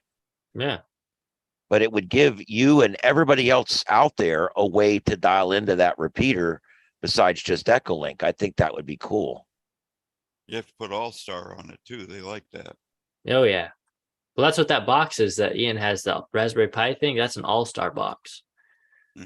Rick just has to get that over to Rick and have him solder it. We had it set up for a period of time and it was available on All-Star, but then a cat ate a wire or something and it broke again. It knocked it off the dresser. I had told you that. that those cats are going to be a problem, and you were like, "Oh no, the cat won't be a problem," and then the cat beat a problem.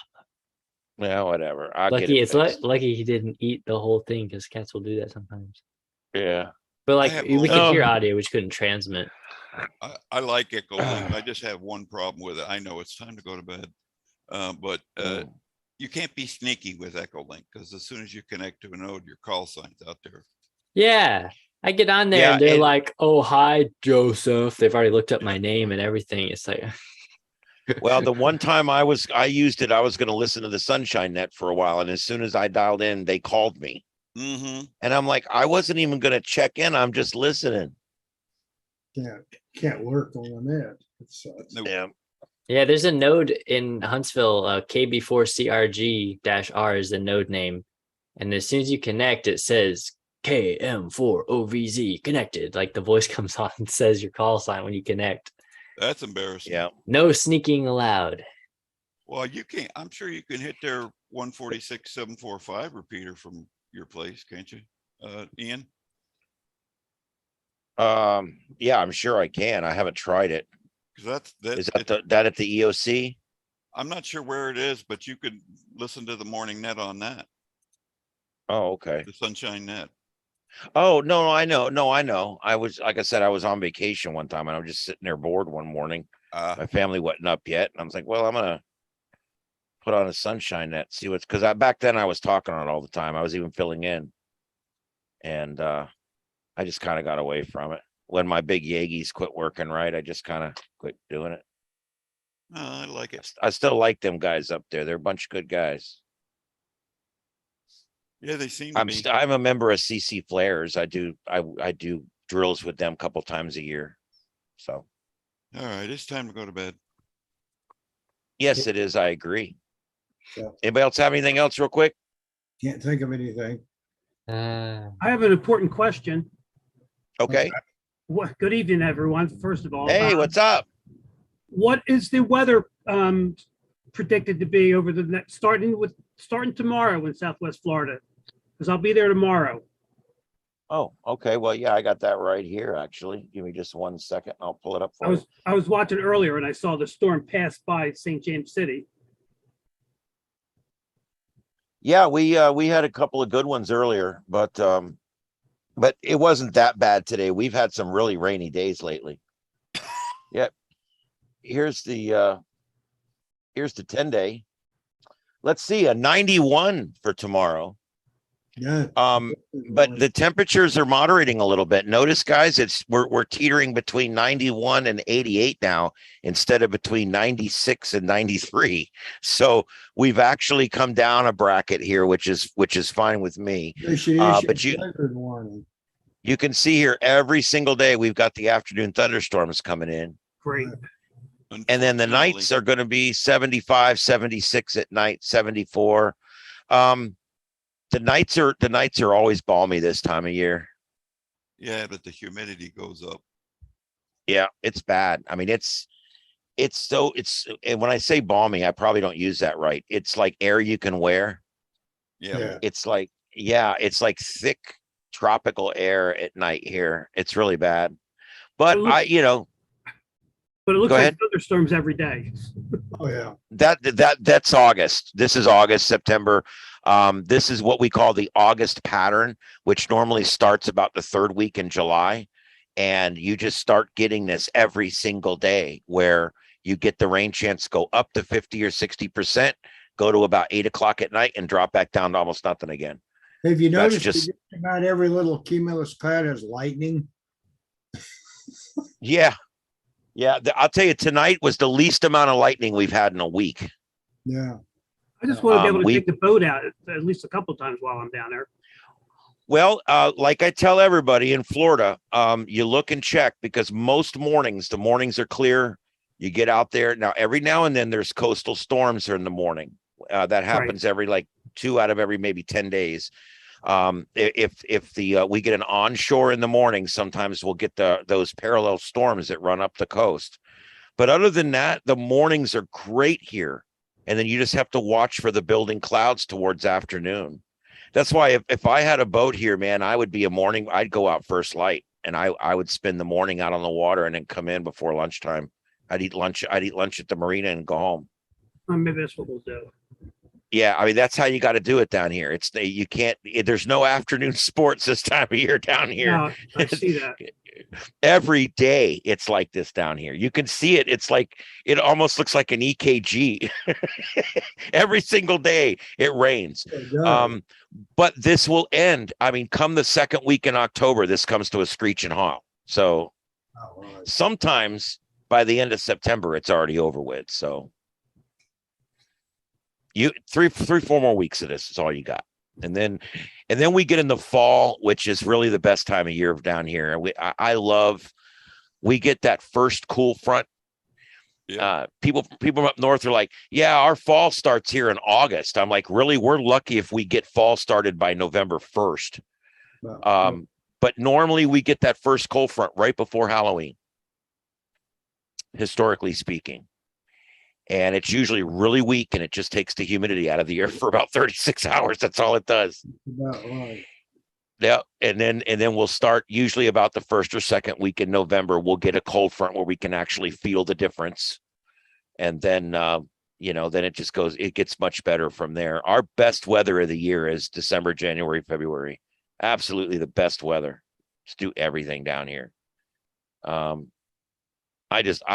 my time of year. I love it. The only problem is that's when everybody's here and you can't get anywhere on the roads. It's kind of like, we're going to give you the good weather and the bad roads, or do you want the bad weather and the good roads? You got to take your pick. Driving in Atlanta during that time of the year. Yeah. But, hey, whatever. Everybody always hates the people from up north or whatever. I don't. I like them because they come down here and spend all that money. It's great. I think it's awesome. And the truth is, most people down here are very accepting because if it wasn't for people moving here and vacationing here, we'd have to start building factories. Right. So it's not really a bad deal if you think about it. And there's a lot of really good things down here in Florida. A lot of really good things down here. The low taxes is probably the best. No income. That's no income tax. Pretty low state taxes. One of the things we like to do, we've got family in Baltimore. My wife's whole family's in Baltimore. And you know what they like to call and talk about? Our taxes. They'll call up, so what'd you pay in income tax this year? Well, I gave the government, 16%. What'd you give the state? Nothing. No state income tax. Oh man, that's crap. What'd you pay for property tax? Well, yeah, $150. And $250 for garbage. My property taxes were $6,000 this year. Like, yeah, I believe that. I do. I'm on like 5 mils here, and you're on like 40 mils or something up there. So, and then they, how much is this? How much is that? Do you know in some states it costs $150 to renew your driver's license? Oh yeah, figures. I mean, it's crazy how much cheaper things are here in Florida. I go get my tag for my van. It's $45. Yeah. And people tell me, if I registered this van in New York or in Baltimore, it would have cost me $200 or $300. Well, even and then it cost me $150 a year. Yeah, even Georgia has slightly higher taxes than we do on some respects. Yeah. So it's the taxes are definitely where it's at down here. And the reason our taxes are so low is two things. One, conservative government. Number two, people bringing their retirement money down here and spending it down here is this huge benefit that we get down here. And that's why we treat these people so well, because they come down to, they earn all that money. Think about it, folks. They work a hard job. A lot of them in union or labor jobs up north their whole life, or they're in management, they're in government, whatever. They're up north. They work their whole life and they pay all those horrible taxes up there. And then when they move down here, okay, all that money they made up there, they spend down here. That affects economies. It really does, because you made the money one place, you're spending it somewhere else. It's almost like what happens with, money sent back to other countries from here. People come here, they work on visas, they send back the money. That stuff like that changes economies, and I think it's really cool. I love Florida. I think it's great. I think we did really good during the lockdown. We showed that you could be safe and still keep your economy going. I think we did good with a lot of things. And of course, our governor, we got the best governor ever right now. I'm so happy with him. So I'm going to leave it there. I don't want to get too political. I did that last week and I kind of regretted it. I really should not get political on here. So anyway, let's leave it there. Does anybody have anything else? Good night, Dick. Yeah, it's 11:30. Yeah. And I'm going to let you guys go. It's so late. You guys have a good one out there. I'll be in the shack over the weekend. If anybody wants to call me or get something going, Rick, I'll get with you. I want to get that thing soldered. Let's just get it done. I was kind of waiting because I want to pull these 2 pieces of coax down from my tower so you can help me get the ends soldered back on them. But what I'm probably going to do is just make 2 trips because I need to get this other thing done. I can't wait. Yeah. So I won't be here. Well, of course, I'm gonna go over to Swap Shop. Then I'll be back Saturday afternoon. So well, here's the thing. I'll call. It'll be a day's notice. I won't pop in on you. I promise. yeah, I'll set it. We'll set it up ahead of time. fine. Monday through Friday is good. I'm here. Weekdays work for me too. I come by there. I go over there to your house and then go to work. It works out good for me. So Fine for me. Okay. All right. Well, we'll figure all that. We'll get that going next week then, Give me a early call. next week. Sounds good. All right, guys, everybody have a good one out there. And thanks for participating tonight. This is the Southwest Florida TechNet. And everybody have a great night out there. And we'll see you next week. You can join us each week on YouTube, on our YouTube channel, or you can join the Zoom meeting at www.southwestfloridatechnet.com. That's www.swfltech.net, not .com. I don't know why I said .com, because it's late. That's why I said .com. All right. So everybody have a good one out there, and we'll see you next week.